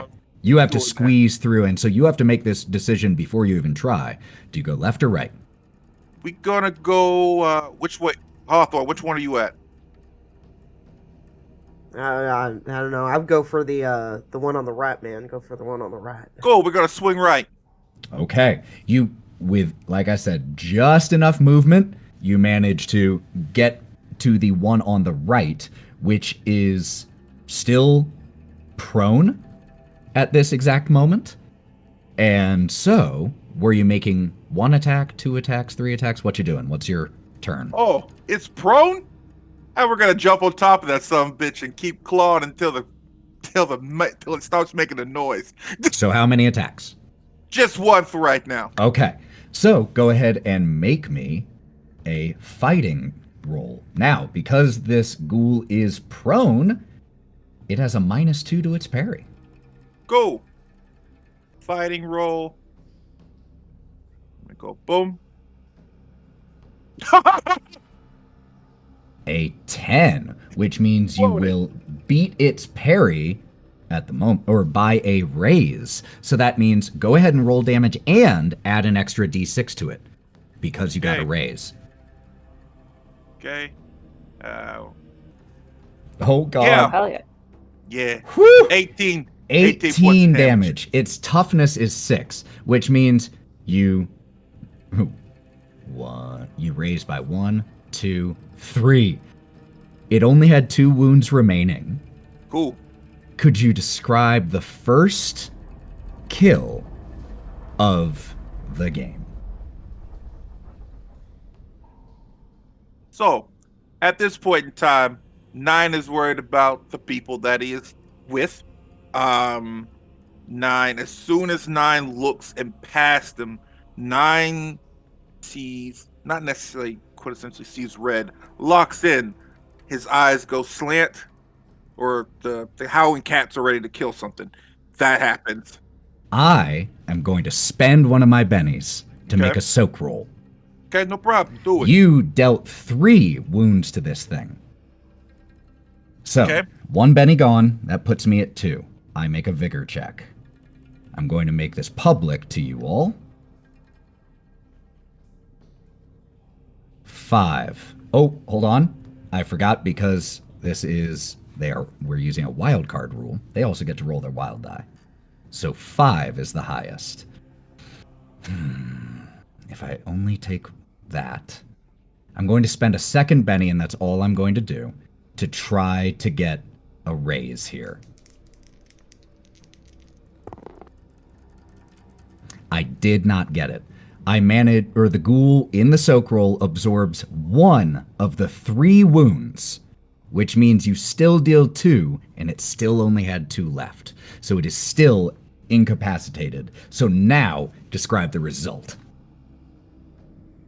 You just hear, like you would hear cats fighting that noise, and bone chips flying everywhere, and just scrape onto the ground, and just heavy breathing of Nyne. This is completely different looking Nyne at this point. He is ready to kill, and he has killed, and he enjoys it. The look on his face, he enjoys it. Love that. That is awesome. And that is Nyne's turn. That will bring up Karina. Alrighty. She is standing right next to Hawthorne, right? Yes, Hawthorne is right behind you. Nyne is to your right. And Gloria's... And there's a ghoul. Gloria's just slightly behind Hawthorne. Brawk just slightly behind Gloria. Alright, and there was a ghoul that Hawthorne just tore off of me by my feet right now? No, the one that Hawthorne tore off of you just got tossed to the right and shredded by Nyne. Okay. Where is the other ghoul? To your left. The one that tried to tackle you and critically failed. So it's lying on the ground right It now. is prone currently. Okay, so Karina is going to place one hand on Hawthorne's shoulder, kick up, and try to like double stomp onto the ghoul with her high heels. Okay, make me a fighting check. And she's gonna epically fail because it's an unskilled attempt. You don't have fighting. Oh no. Yep. I don't have That's fighting. an unskilled attempt. But he is prone, so it is +2, right? Yes, so that is countered out. Thank God for exploding dice, though, because your wild die exploded, taking you to 8 total. Its parry is only a 3 right now, or 5, depending on how we're doing the math. So, yes, you hit. Because it was an 8 minus 2. So you got a 6. And what would I roll for 3. damage? This is going to be just your strength. Okay. That's not because very you good don't either. have a weapon.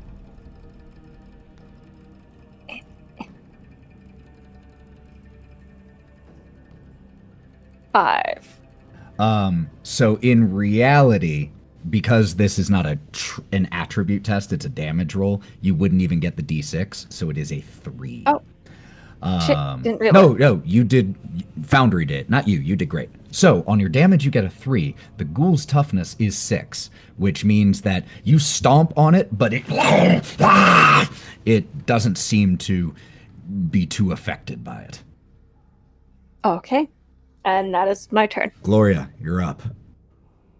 Question: is it an action to try to deduce something? That depends if you're trying to like examine something or just trying to think. Do I think it's alive? Oh, interesting. I so have that's just this like sudden thought that maybe this could be our sacrifice to the thing. I would say with the skills that you have, I'd could like choose. to think that I also watched like a few different like turns of this, and I'd loved if I could have been observing it. Like, does it feel alive? Here's what I'm going to say. You have a occult skill of a d6. You're not unknowledgeable about those things, and you have a healing skill of a d8. The whole visible brain thing on one of them, where you can see that it's partially rotted away and a sickly color, not the healthy color of a brain, and the lack of skin in certain segments, makes you doubt that this would qualify quite as alive. It's clearly not fully dead, but this would qualify as an undead. Now, whether you want to have a semantic argument as to whether undead are alive or not, that's a you thing.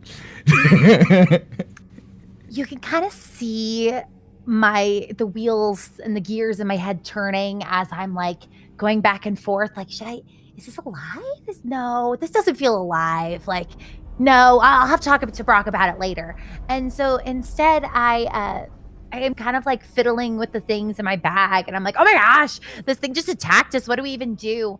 And I pull out the crossbow, and I kind of hearing the shot from Brawk and like looking around like, maybe I do have something. And I noticed that I have like a little lipstick cases, and inside there are some little bolts. If it's a lipstick case, just like these little mini bolts, it's like a Derringer version of a hand crossbow. I was like, oh, who knew? And so I'm going to load one and attempt to kind of back as far as I can against the wall and take one shot at the ghoul that tried to launch itself at Karina. So I'm going to say, though, to get an angle at the ghoul that is there, you would have to step up into the crossway, into the intersection. It's only 10 right past Hawthorne. You can scoot past him if you want to do that, but you'd have to move forward a little bit. Okay, I'll scooch. Okay. I'll scooch to a spot where I can aim. Okay, so at the moment, this ghoul is still prone, which one of the trade-offs, prone makes them easier to hit physically. It makes them harder to hit from range.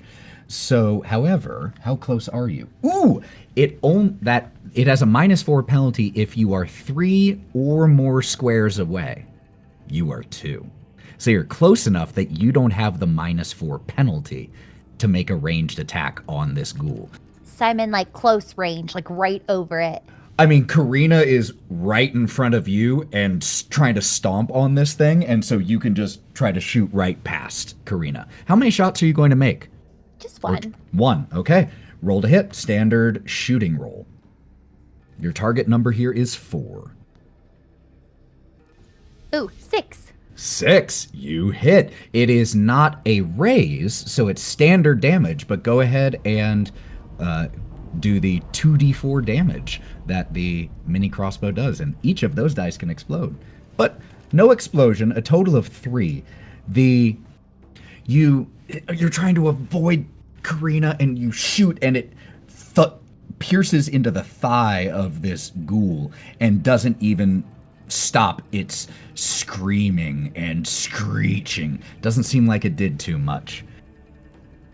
So that then is going to be the end of our first round, and at the very end of this round, Brawk, something grabs the back of your ankle.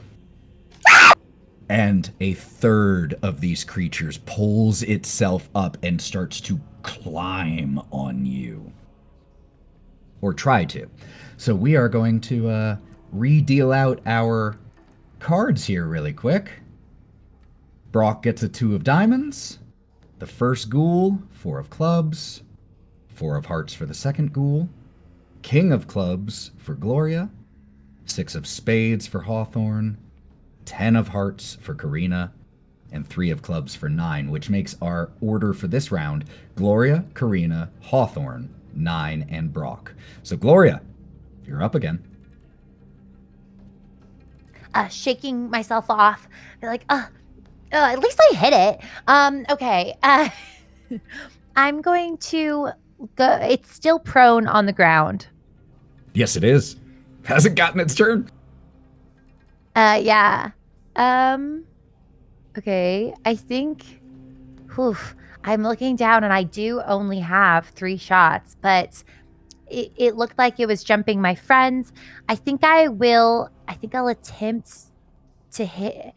I'll attempt to hit it again. Do it. Just all right. see if I can do it. If you're making only 1 shot, then go ahead and roll that shot. No penalty because you're still within the 3 squares. Okay, so that's an 8 to hit. A raise over the 4 that you needed. So go ahead and roll the 2d4 damage and you get an extra d6. And with damage, they add together. And they can still explode. A total of 8 damage this time, which beats the toughness of the ghoul by 2, meaning that it doesn't take a wound, but it is shaken. And so currently can't do anything unless it succeeds on a spirit roll at the start of its turn. That is Gloria's go. Karina, you just saw 2 small little crossbow bolts go impacting into this one you're stomping on. The first one didn't do much. The second hits right under the chin, right through and under the chin of this ghoul, so you can see the tip of the bolt sticking out in its mouth as it...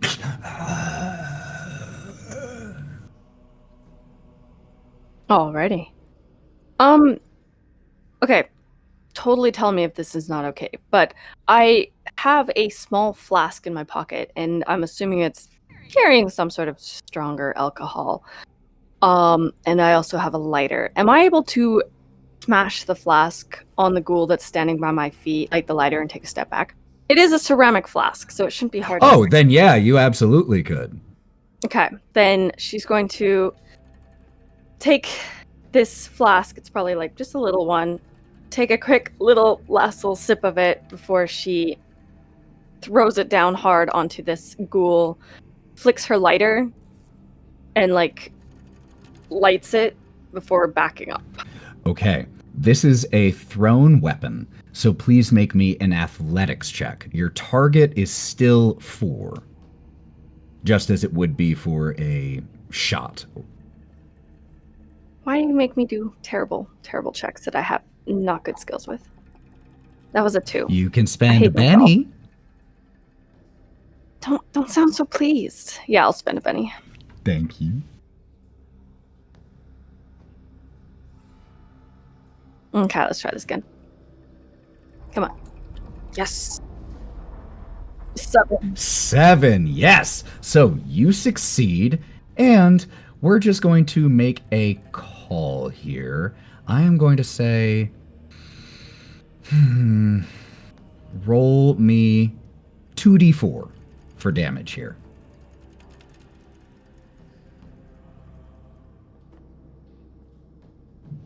6 damage, which is exactly the ghoul's toughness, which means since it was already shaken, it takes a wound.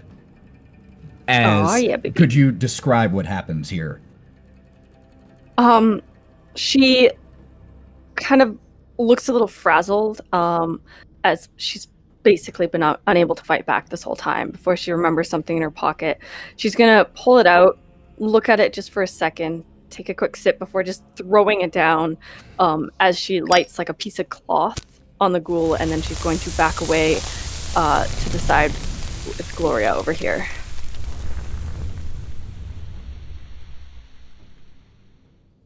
All right, Hawthorne, you are up. The next wild card who will be up is Nyne.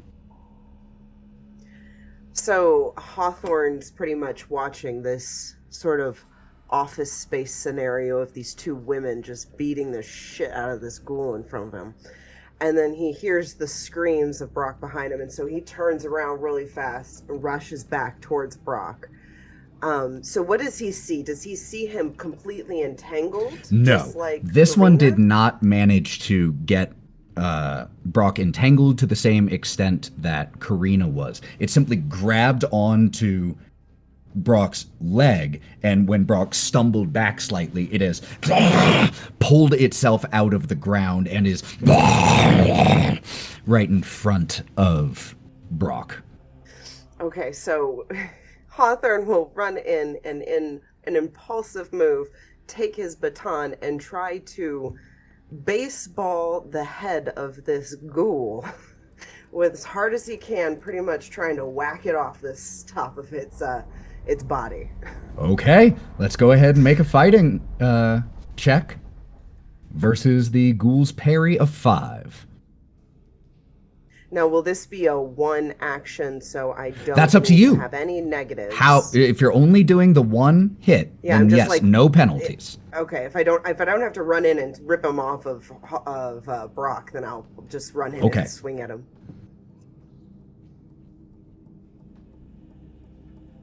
It's a 6. A 6 versus the parry of 5 means you hit. Let's roll some damage for your baton.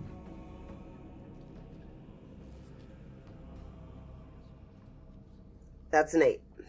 8 total damage, which beats the toughness, which would make this ghoul shaken. I am going to, however, immediately... Actually, I'm going to hold on to that strategically, because I should at least see if I make the spirit roll first. So I'm going to hold off on spending a Benny. But you manage to you come, just push Brawk to the side, come in with your baton, clock this thing straight across the head. Teeth go flying against the wall that you just dislodge. Bits of the lower jaw splinter away as you have its attention.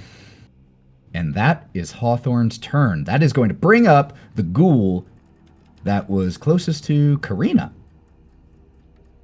Karina had stepped back. The ghoul is going to use a little bit of its movement to stand. Oh, actually, first thing the ghoul is going... shaken? Thank you. First thing the ghoul is going to do is make a spirit roll to see if it can deal with being shaken.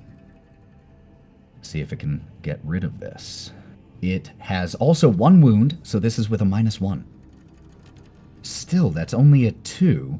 So, I'm going to spend a Benny, and I'm going to get rid of the shaken effect on this ghoul so that it can act. No longer shaken, still 1 wound, gets up and is going to charge at Gloria.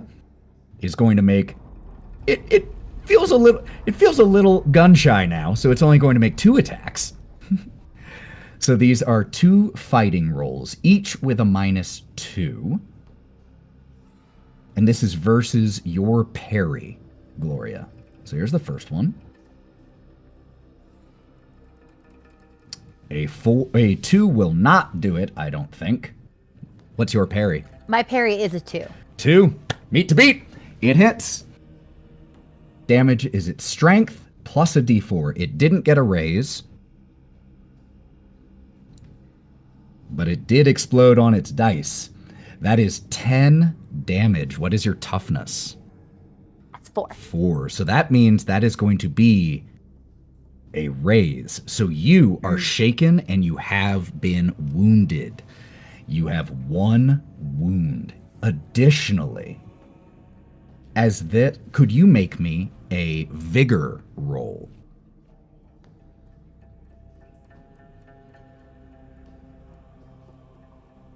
Uh, 10. That is very fortunate. You feel these claws come into you, and there is something that spreads through your veins. You feel your muscles tighten, lock. You, for just a moment, you are unable to control your body and make it move, but through sheer force of will, you shake it off. And now its second attack, also with a -2. Oof. The 6 explodes, so let's see what the total is, for 7. And your parry is a 2, which means this hit you with a raise. So this is going to have a little extra oomph on it. That is 9 damage versus your toughness of 4. Now I want to remind you of something, and that is you can spend bennies to make soak rolls after hearing the damage. I think I should probably do that. I think So there's not like a character death. I'll do that. Yeah, because we don't if we can avoid it. So that would be I believe a soak roll is a vigor check, please. So I spend 1 to do a vigor roll. Correct. You can keep that, which would remove 1 of the wounds, because you got a 4. That is a success. That would take this incoming damage from 2 wounds to 1. Or you can gamble, spend another Benny, and re-roll that. But you can't go back and pick the previous roll if you don't like the new one.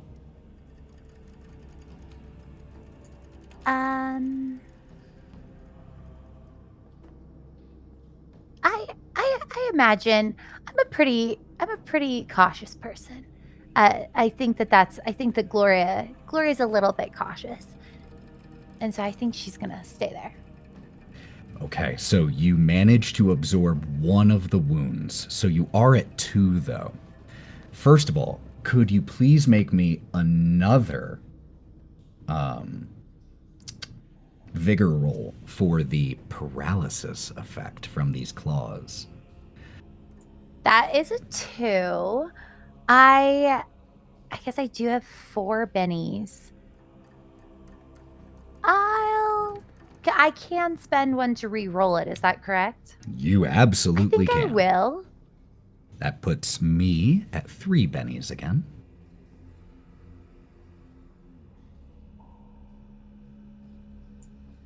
Okay, 3.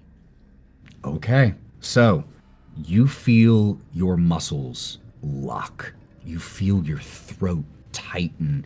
You try to scream and shout, and nothing except is able to come out. Could you roll me 2d6, please? Oof.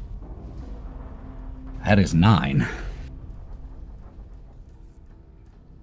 That is that ghoul's go. We now have the ghoul that is next to Hawthorne. That is going to try to attack Hawthorne. Is shaken. I'm going to, since I have 2, or 3, I'm just going to flat out spend a Benny, remove that shaken roll, and make 2 attacks against Hawthorne here. Here they come. Fighting roll plus a d6. A 4 versus your parry, Hawthorne. Of the 6. Whew, miss.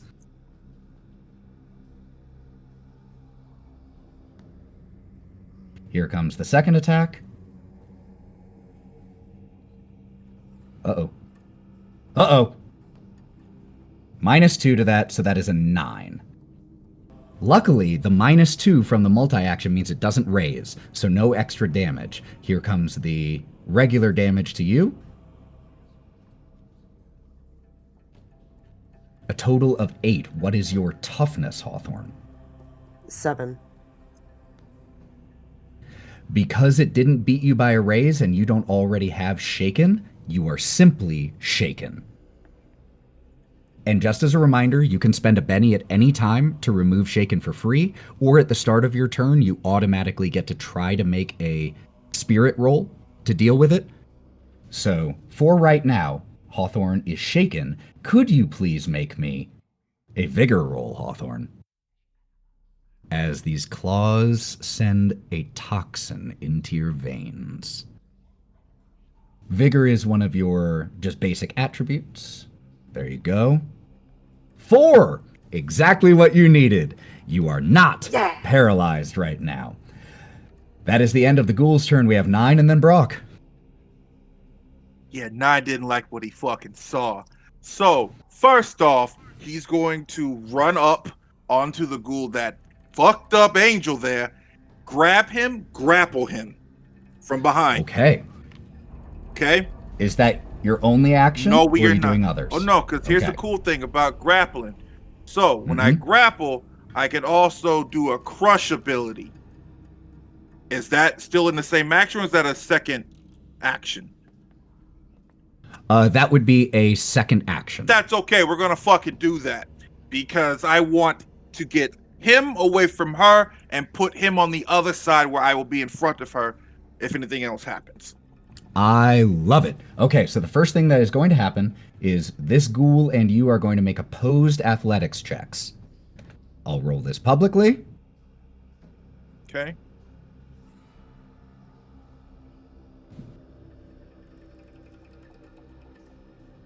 So the ghoul currently has a 4. What do I got a -1? Why do you have a -1? Fatigue. Yeah. So we're going to spend a fucking Benny to re-roll that.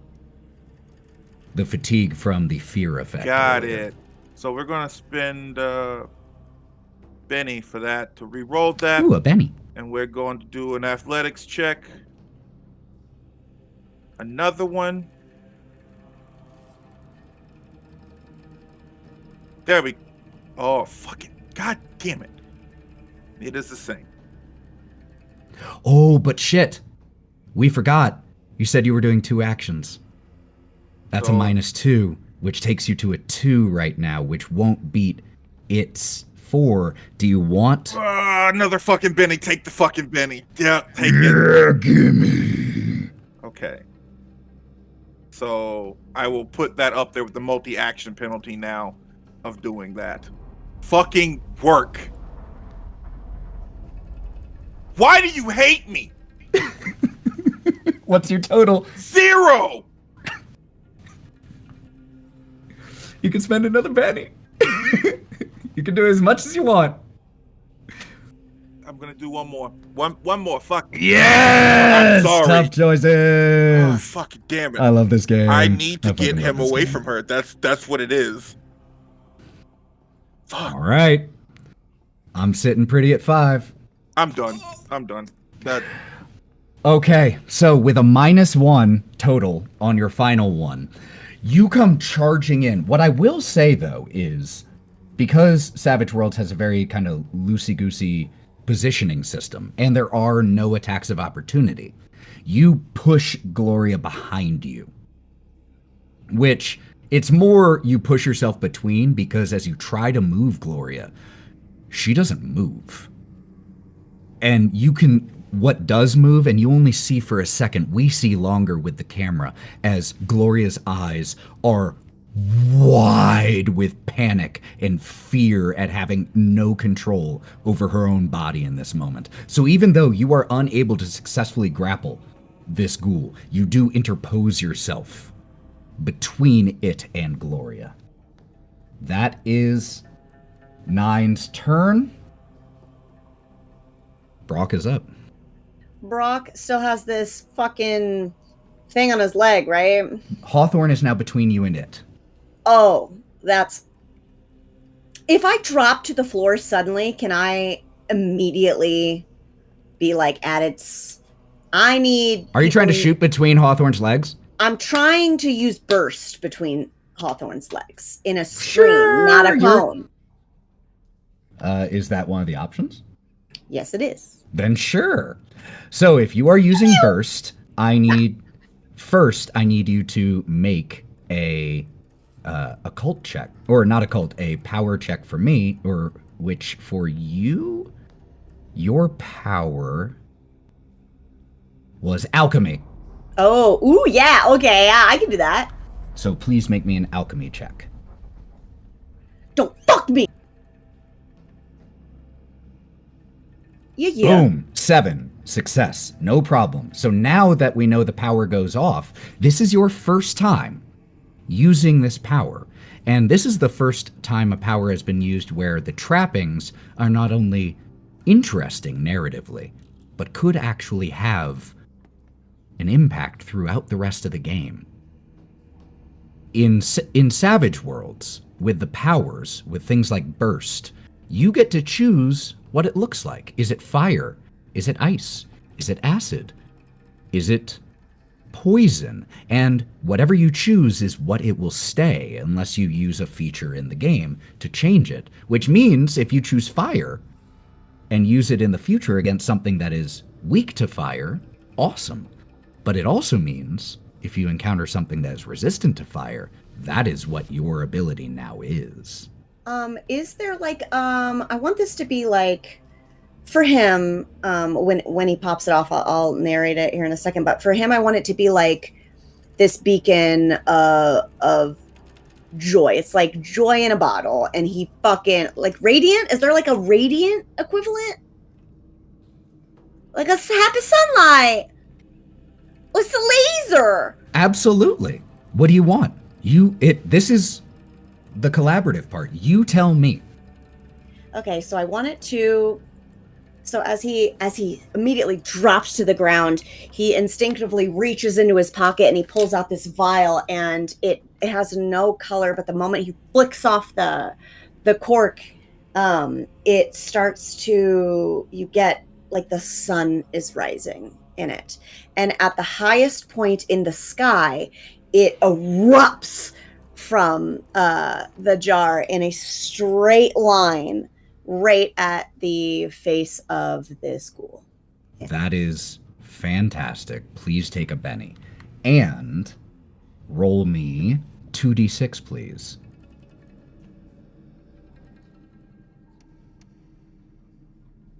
4. 4 damage. It blasts into... But you described this as sunlight, right? Mm-hmm. It doesn't seem to hurt. I mean, it seems to hurt the ghoul a little, but that's not the main effect that you notice. As you unleash this, the ghoul in front of Hawthorne,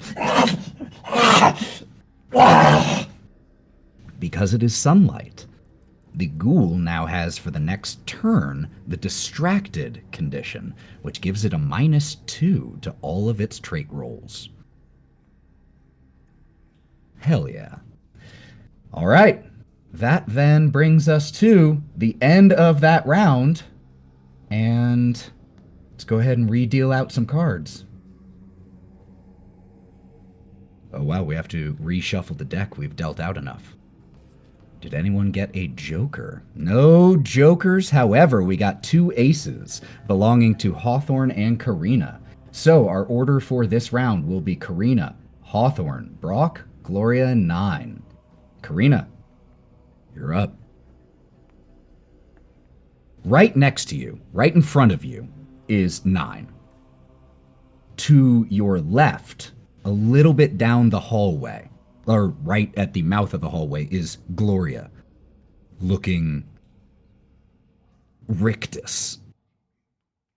And right next to Nyne is one more ghoul. You can see that across past Nyne, down the hallway and towards the stairs where you came, Brawk and Hawthorne are struggling with another ghoul. What are you going to do? Are you able to move after you attack, or do you Yeah. have to move and then? No, you can do it Okay. in between attacks. You can do it whenever you want. It's a free action in Savage Worlds. And would pulling somebody with you be a action or anything along those lines? It would be an action. If it's a willing person, it'll be a lot. You won't have to roll. Okay. So she is going to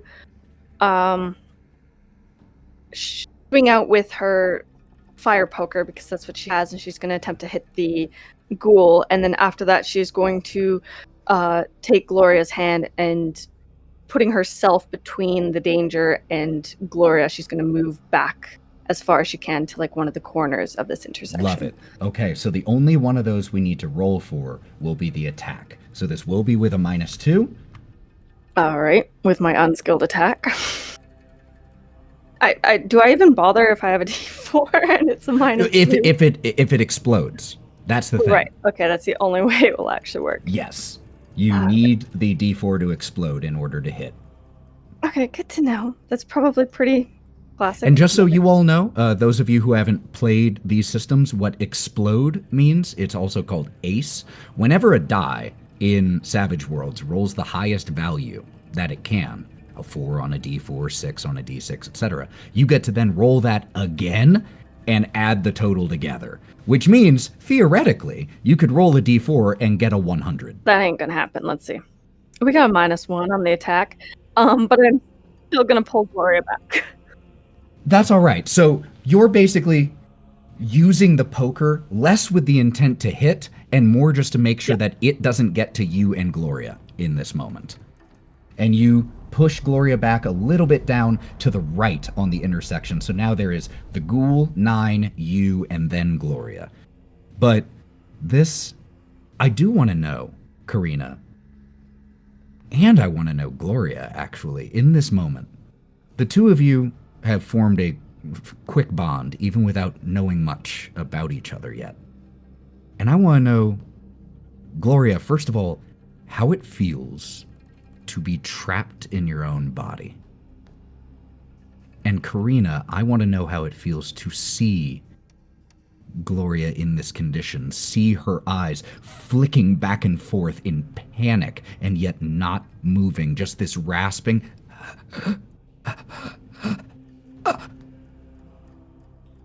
Gloria.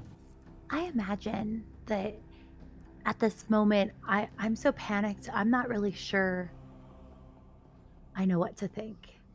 I think that there's lots of things you can prepare for. And I think in this moment, I don't even know. Benny. Karina. So, Karina does not know why, because she does not remember her past. But she has this aching sense of dread, especially after watching Gloria get attacked, get damaged, and being unable to do anything to help with it.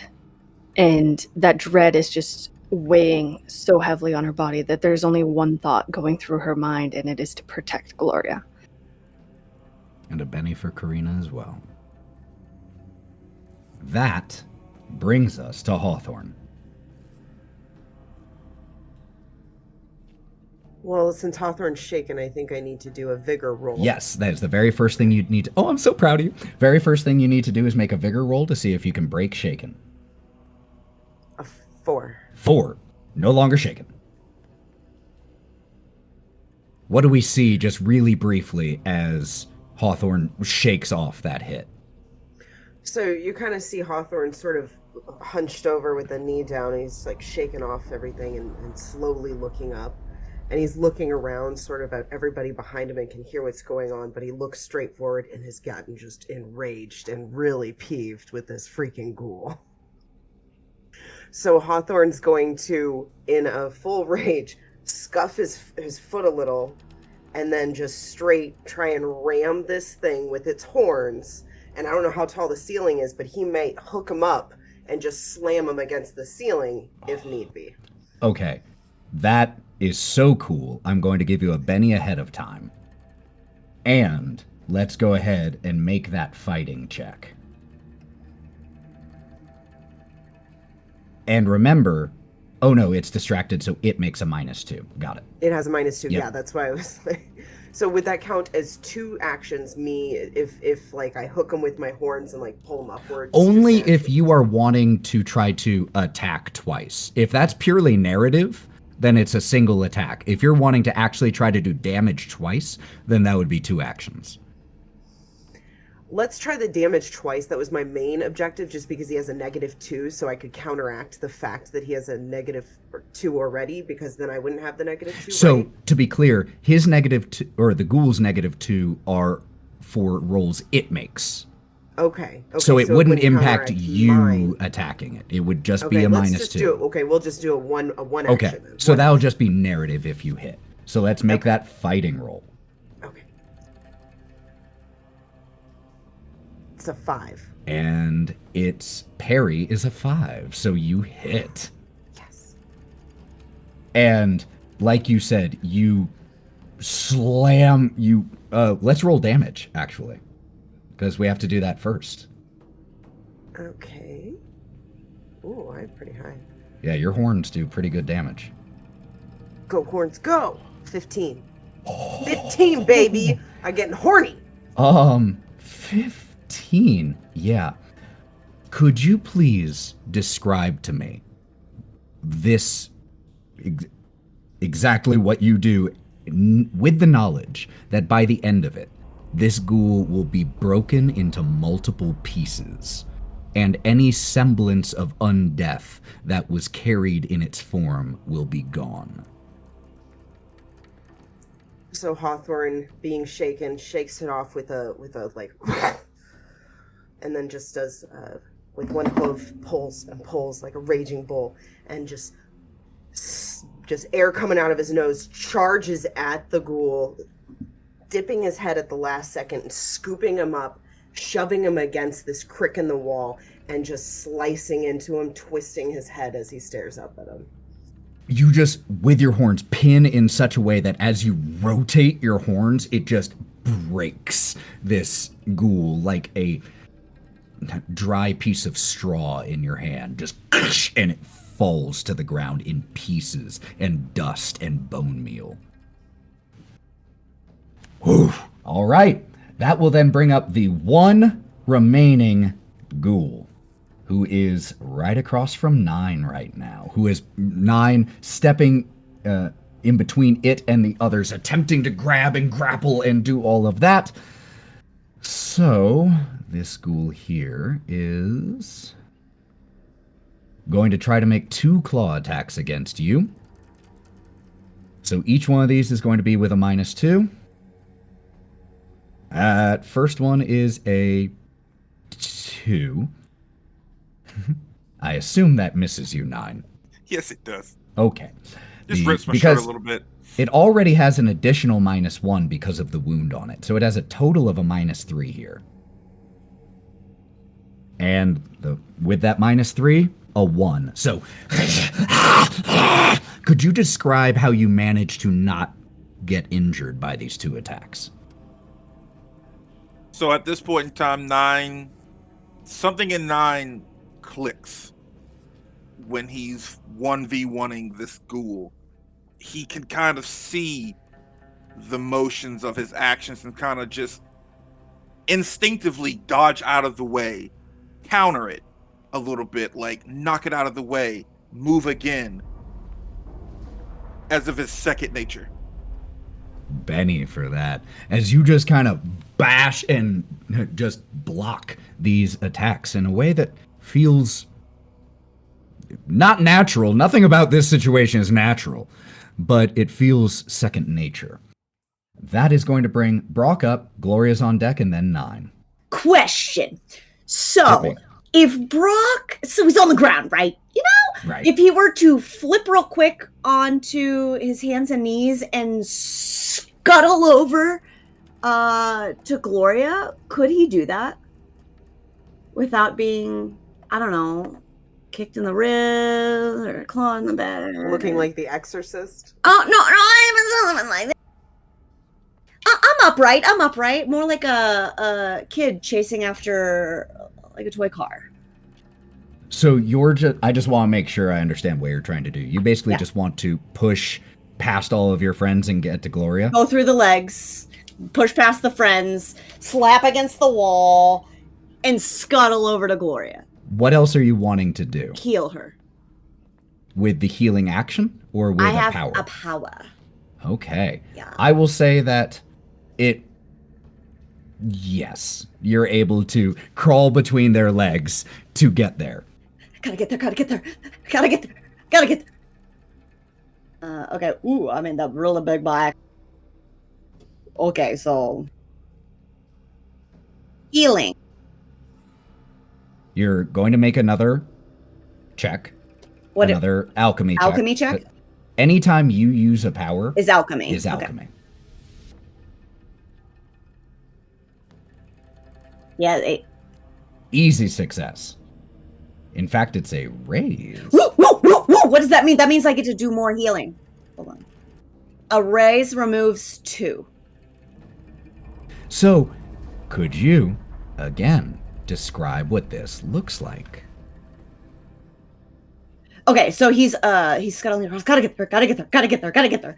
And he when he gets there, he sits up on his knees. And he starts rifling in the outside pocket, and he pulls out a vial that has like a almost triangular stopper in the top of it. And as he twists it clockwise, a little spiral of radiant light, looks like life, opens up in this bottle, and as he pops the cork off, as he's reaching it towards her, it just gets absorbed into Gloria's body. No liquid, no smoke, nothing. It just Very cool. And that means, Gloria, you can remove 2 wounds. Yeah. You still have the paralysis effect going on right now, but you are no longer hurting nearly as bad. Do me a favor, Gloria, and roll me any die. But before you do, pick evens or odds. Even. Not you. Even. Damn it. All right, roll any die.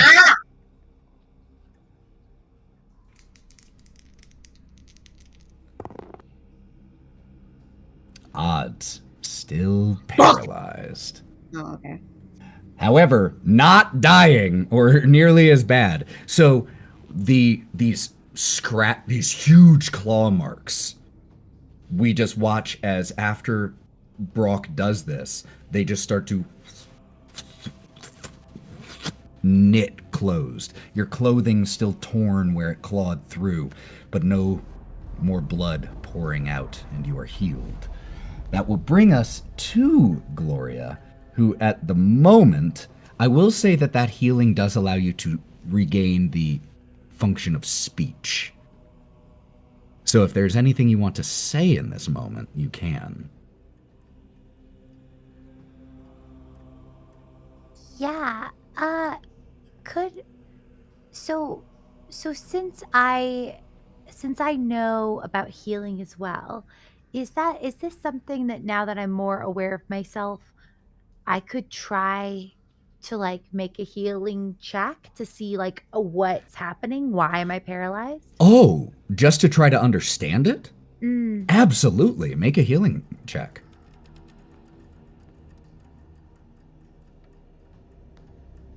Oh, a 3. So, this opens up something interesting. You don't have the full... Your brain and thoughts are fuzzy right now. And I again just want to know, for someone like you, Gloria, even not knowing your past, your brain, your mind, how does it respond to feeling clouded, feeling like your thoughts and your logic are locked behind a door and out of your reach? How does that make you feel? I think that while I was scared before, I find myself kind of filled with this ice cold panic. What's scarier than knowing yourself, being able to control your arms? Like, that's one thing. But losing your mind? I think that this is probably like the worst case scenario. And given that, and given the fact that your vocal cords have unlocked, do you make any sound? Do you say anything? What is there to say? Fair enough. If I don't even know myself, I don't say anything. So, Nyne's is gonna swing at this fucker in front of him. Once? Once. No, Okay. we're not doing that stupid shit again. We're just doing once. Okay, roll to hit. I do a fight check or fighting, right? Fighting, yes. All right. Fucking multi-action bullshit here. The fuck is that, a 1? You have bennies. And we're nearing the end of the session. You know what? Fuck it. Yeah, god damn it. I hate this shit. Fucking swing, you big cat bastard. There's a 3 hit. A 3 is still going to miss in this moment. Well, fuck As it. Whatever. Nyne and the ghoul are just trading blows back and forth, neither one able to get a real grip on the other. And right now, just because of the time and everything, we're going to stick with the current action order. And so instead of dealing them back out again, Karina, you are up, and then Hawthorne. Okay, can I notice that Gloria is freaking the fuck out? I very much assume that you are splitting your attention between the ghoul and Gloria. So I would think, Gloria said she didn't say anything. Just really quickly make me a notice check.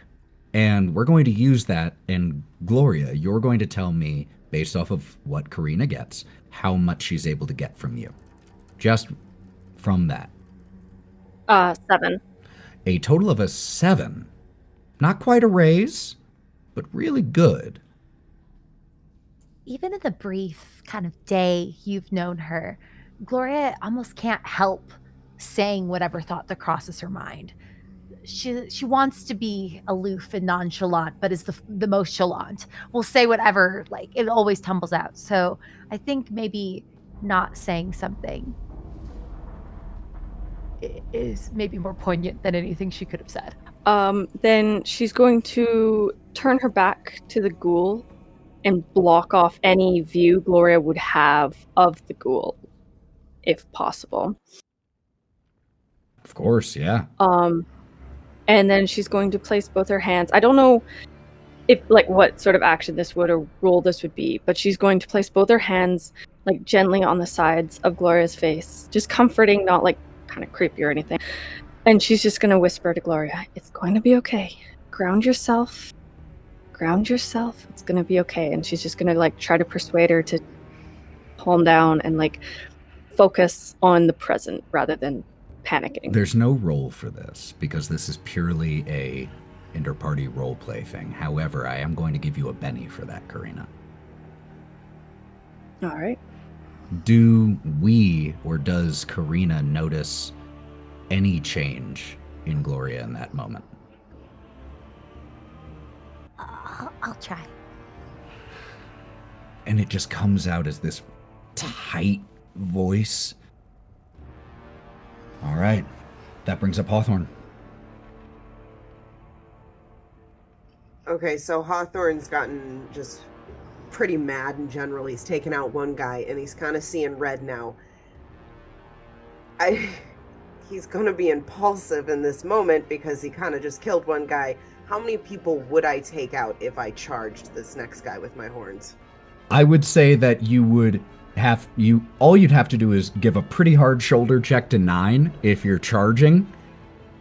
But because this is a very cinematic game, I would also say that if you shout out your intent, then Nyne would be able to step back in time. Okay, so Hawthorne just turns, sees that this ghoul is still alive, and he thought that this freaking thing was going to die with them burning him. And so, in a straight anger, he's like, move! And he just starts charging with all of his might to hit him with his horns. Nyne, what do you do when you hear that shout?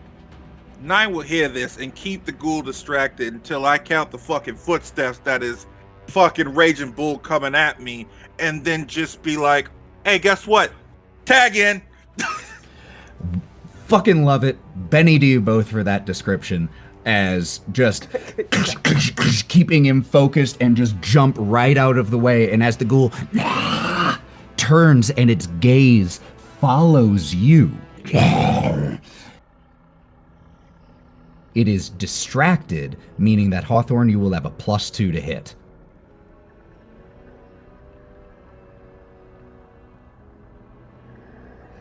Or it's vulnerable. Excuse me, it's vulnerable, which means you have a +2 to hit.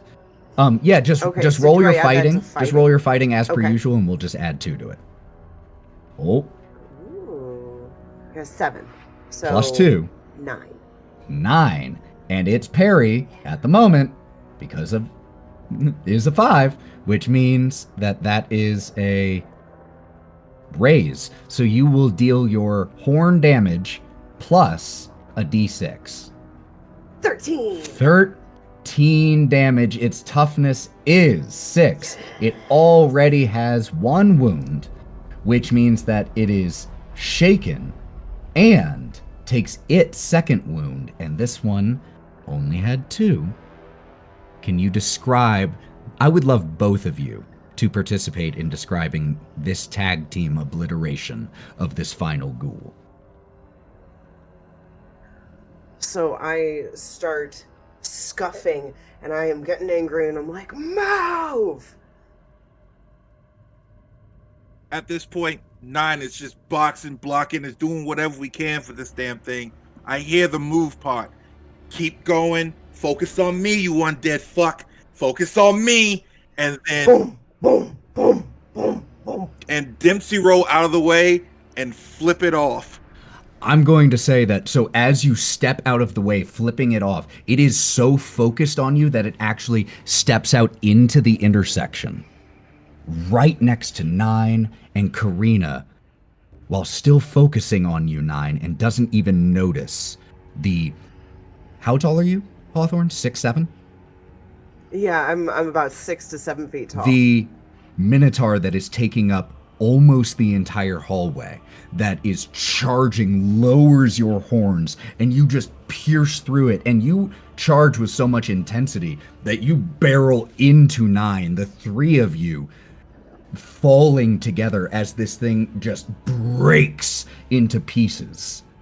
And there are no more of these ghouls that you can see.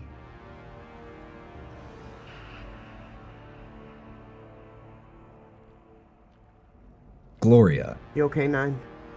I just want to say, Gloria, that out of character so that you know and you can play this, your paralysis will last, your character doesn't know this, you know this, about another 90 seconds.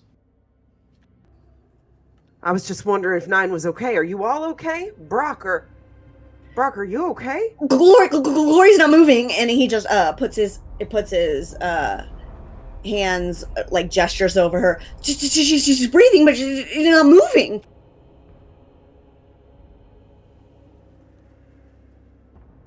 Deep breaths. Just take a deep breath, Brawk. It's gonna be okay.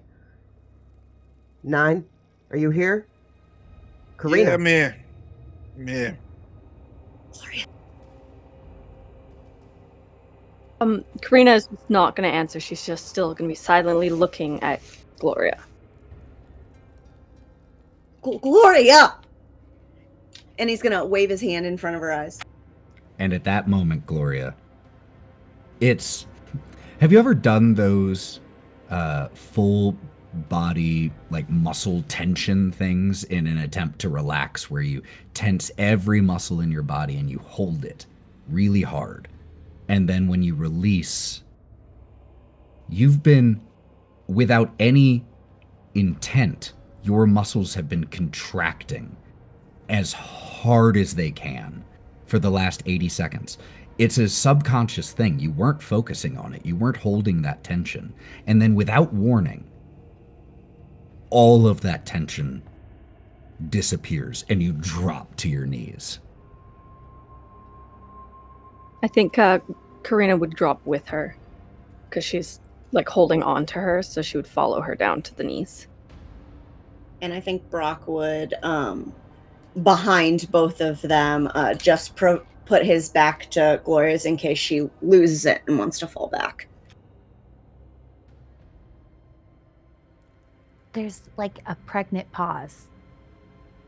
But after a moment, I turn to Karina and then look back at Brawk. Thank you.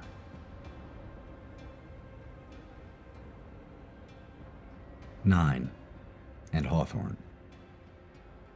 The two of you are covered in fragments of rotted skin and bone and teeth and long coagulated and blackened blood.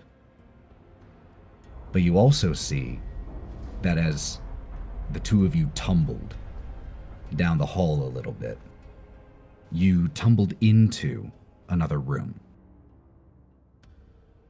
And the room around you, you haven't been in this one before, is covered, well, not covered, but there are multiple moldy skeletons that hang from rusted shackles against the walls, their mouths hanging open in still, silent screams.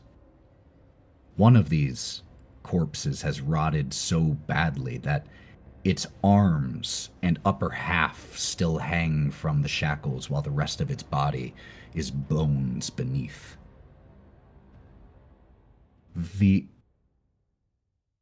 There are two things that catch your eye, Nyne, because Hawthorne, the flashlight that Karina was holding was dropped when the fight started. It's been picked up now, but you still have your own, Hawthorne. Do you pull it back out and start using it, or are you not there yet? So Hawthorne, as soon as they rolled into this dark area, would instantly pull out the light to see like where they were, and looking around, he would get freaked out as soon as he saw the skeletons though, and sort of start crawling back towards the door, but just watching them to make sure they don't turn into ghouls. Got it. I think after a moment, I turned to Karina. I think before I was worried that we would like lose our lives. I'm worried that there's more we could lose here. I'm worried we might lose our minds. Already there. At that exact moment, we cut back to Nyne and Hawthorne. Gloria, Karina, and Brawk having this exchange just feet away in the tunnel. But as Nyne is there and Hawthorne turns his flashlight back on, there are a number of things in addition to the skeletons to see in this room, but there is one that catches both of your attentions. And it's in a wide alcove in the wall directly opposite the way that you came. And it is a painted wooden statue in the likeness of a gaunt, strong-faced, pale woman wearing a voluminous black cloak, her pale hand, her left hand, resting on the head of a carved wolf that stands beside her. And the statue's right hand holds in it a smoky gray crystal orb. And the painted gaze of this statue looks down directly towards the two of you. It doesn't move, but it's as if it knew you would be there and there is a cold, knowing glint to its eye. And we will come back there.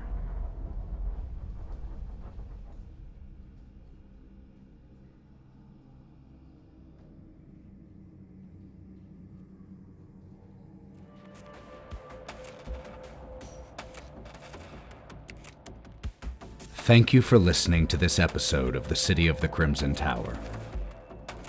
Gloria was played by Anna Margaret, Karina by Matty, Nyne by Mav, Hawthorne by Sally, and Brawk by Lauren. Your narrator was Ethan.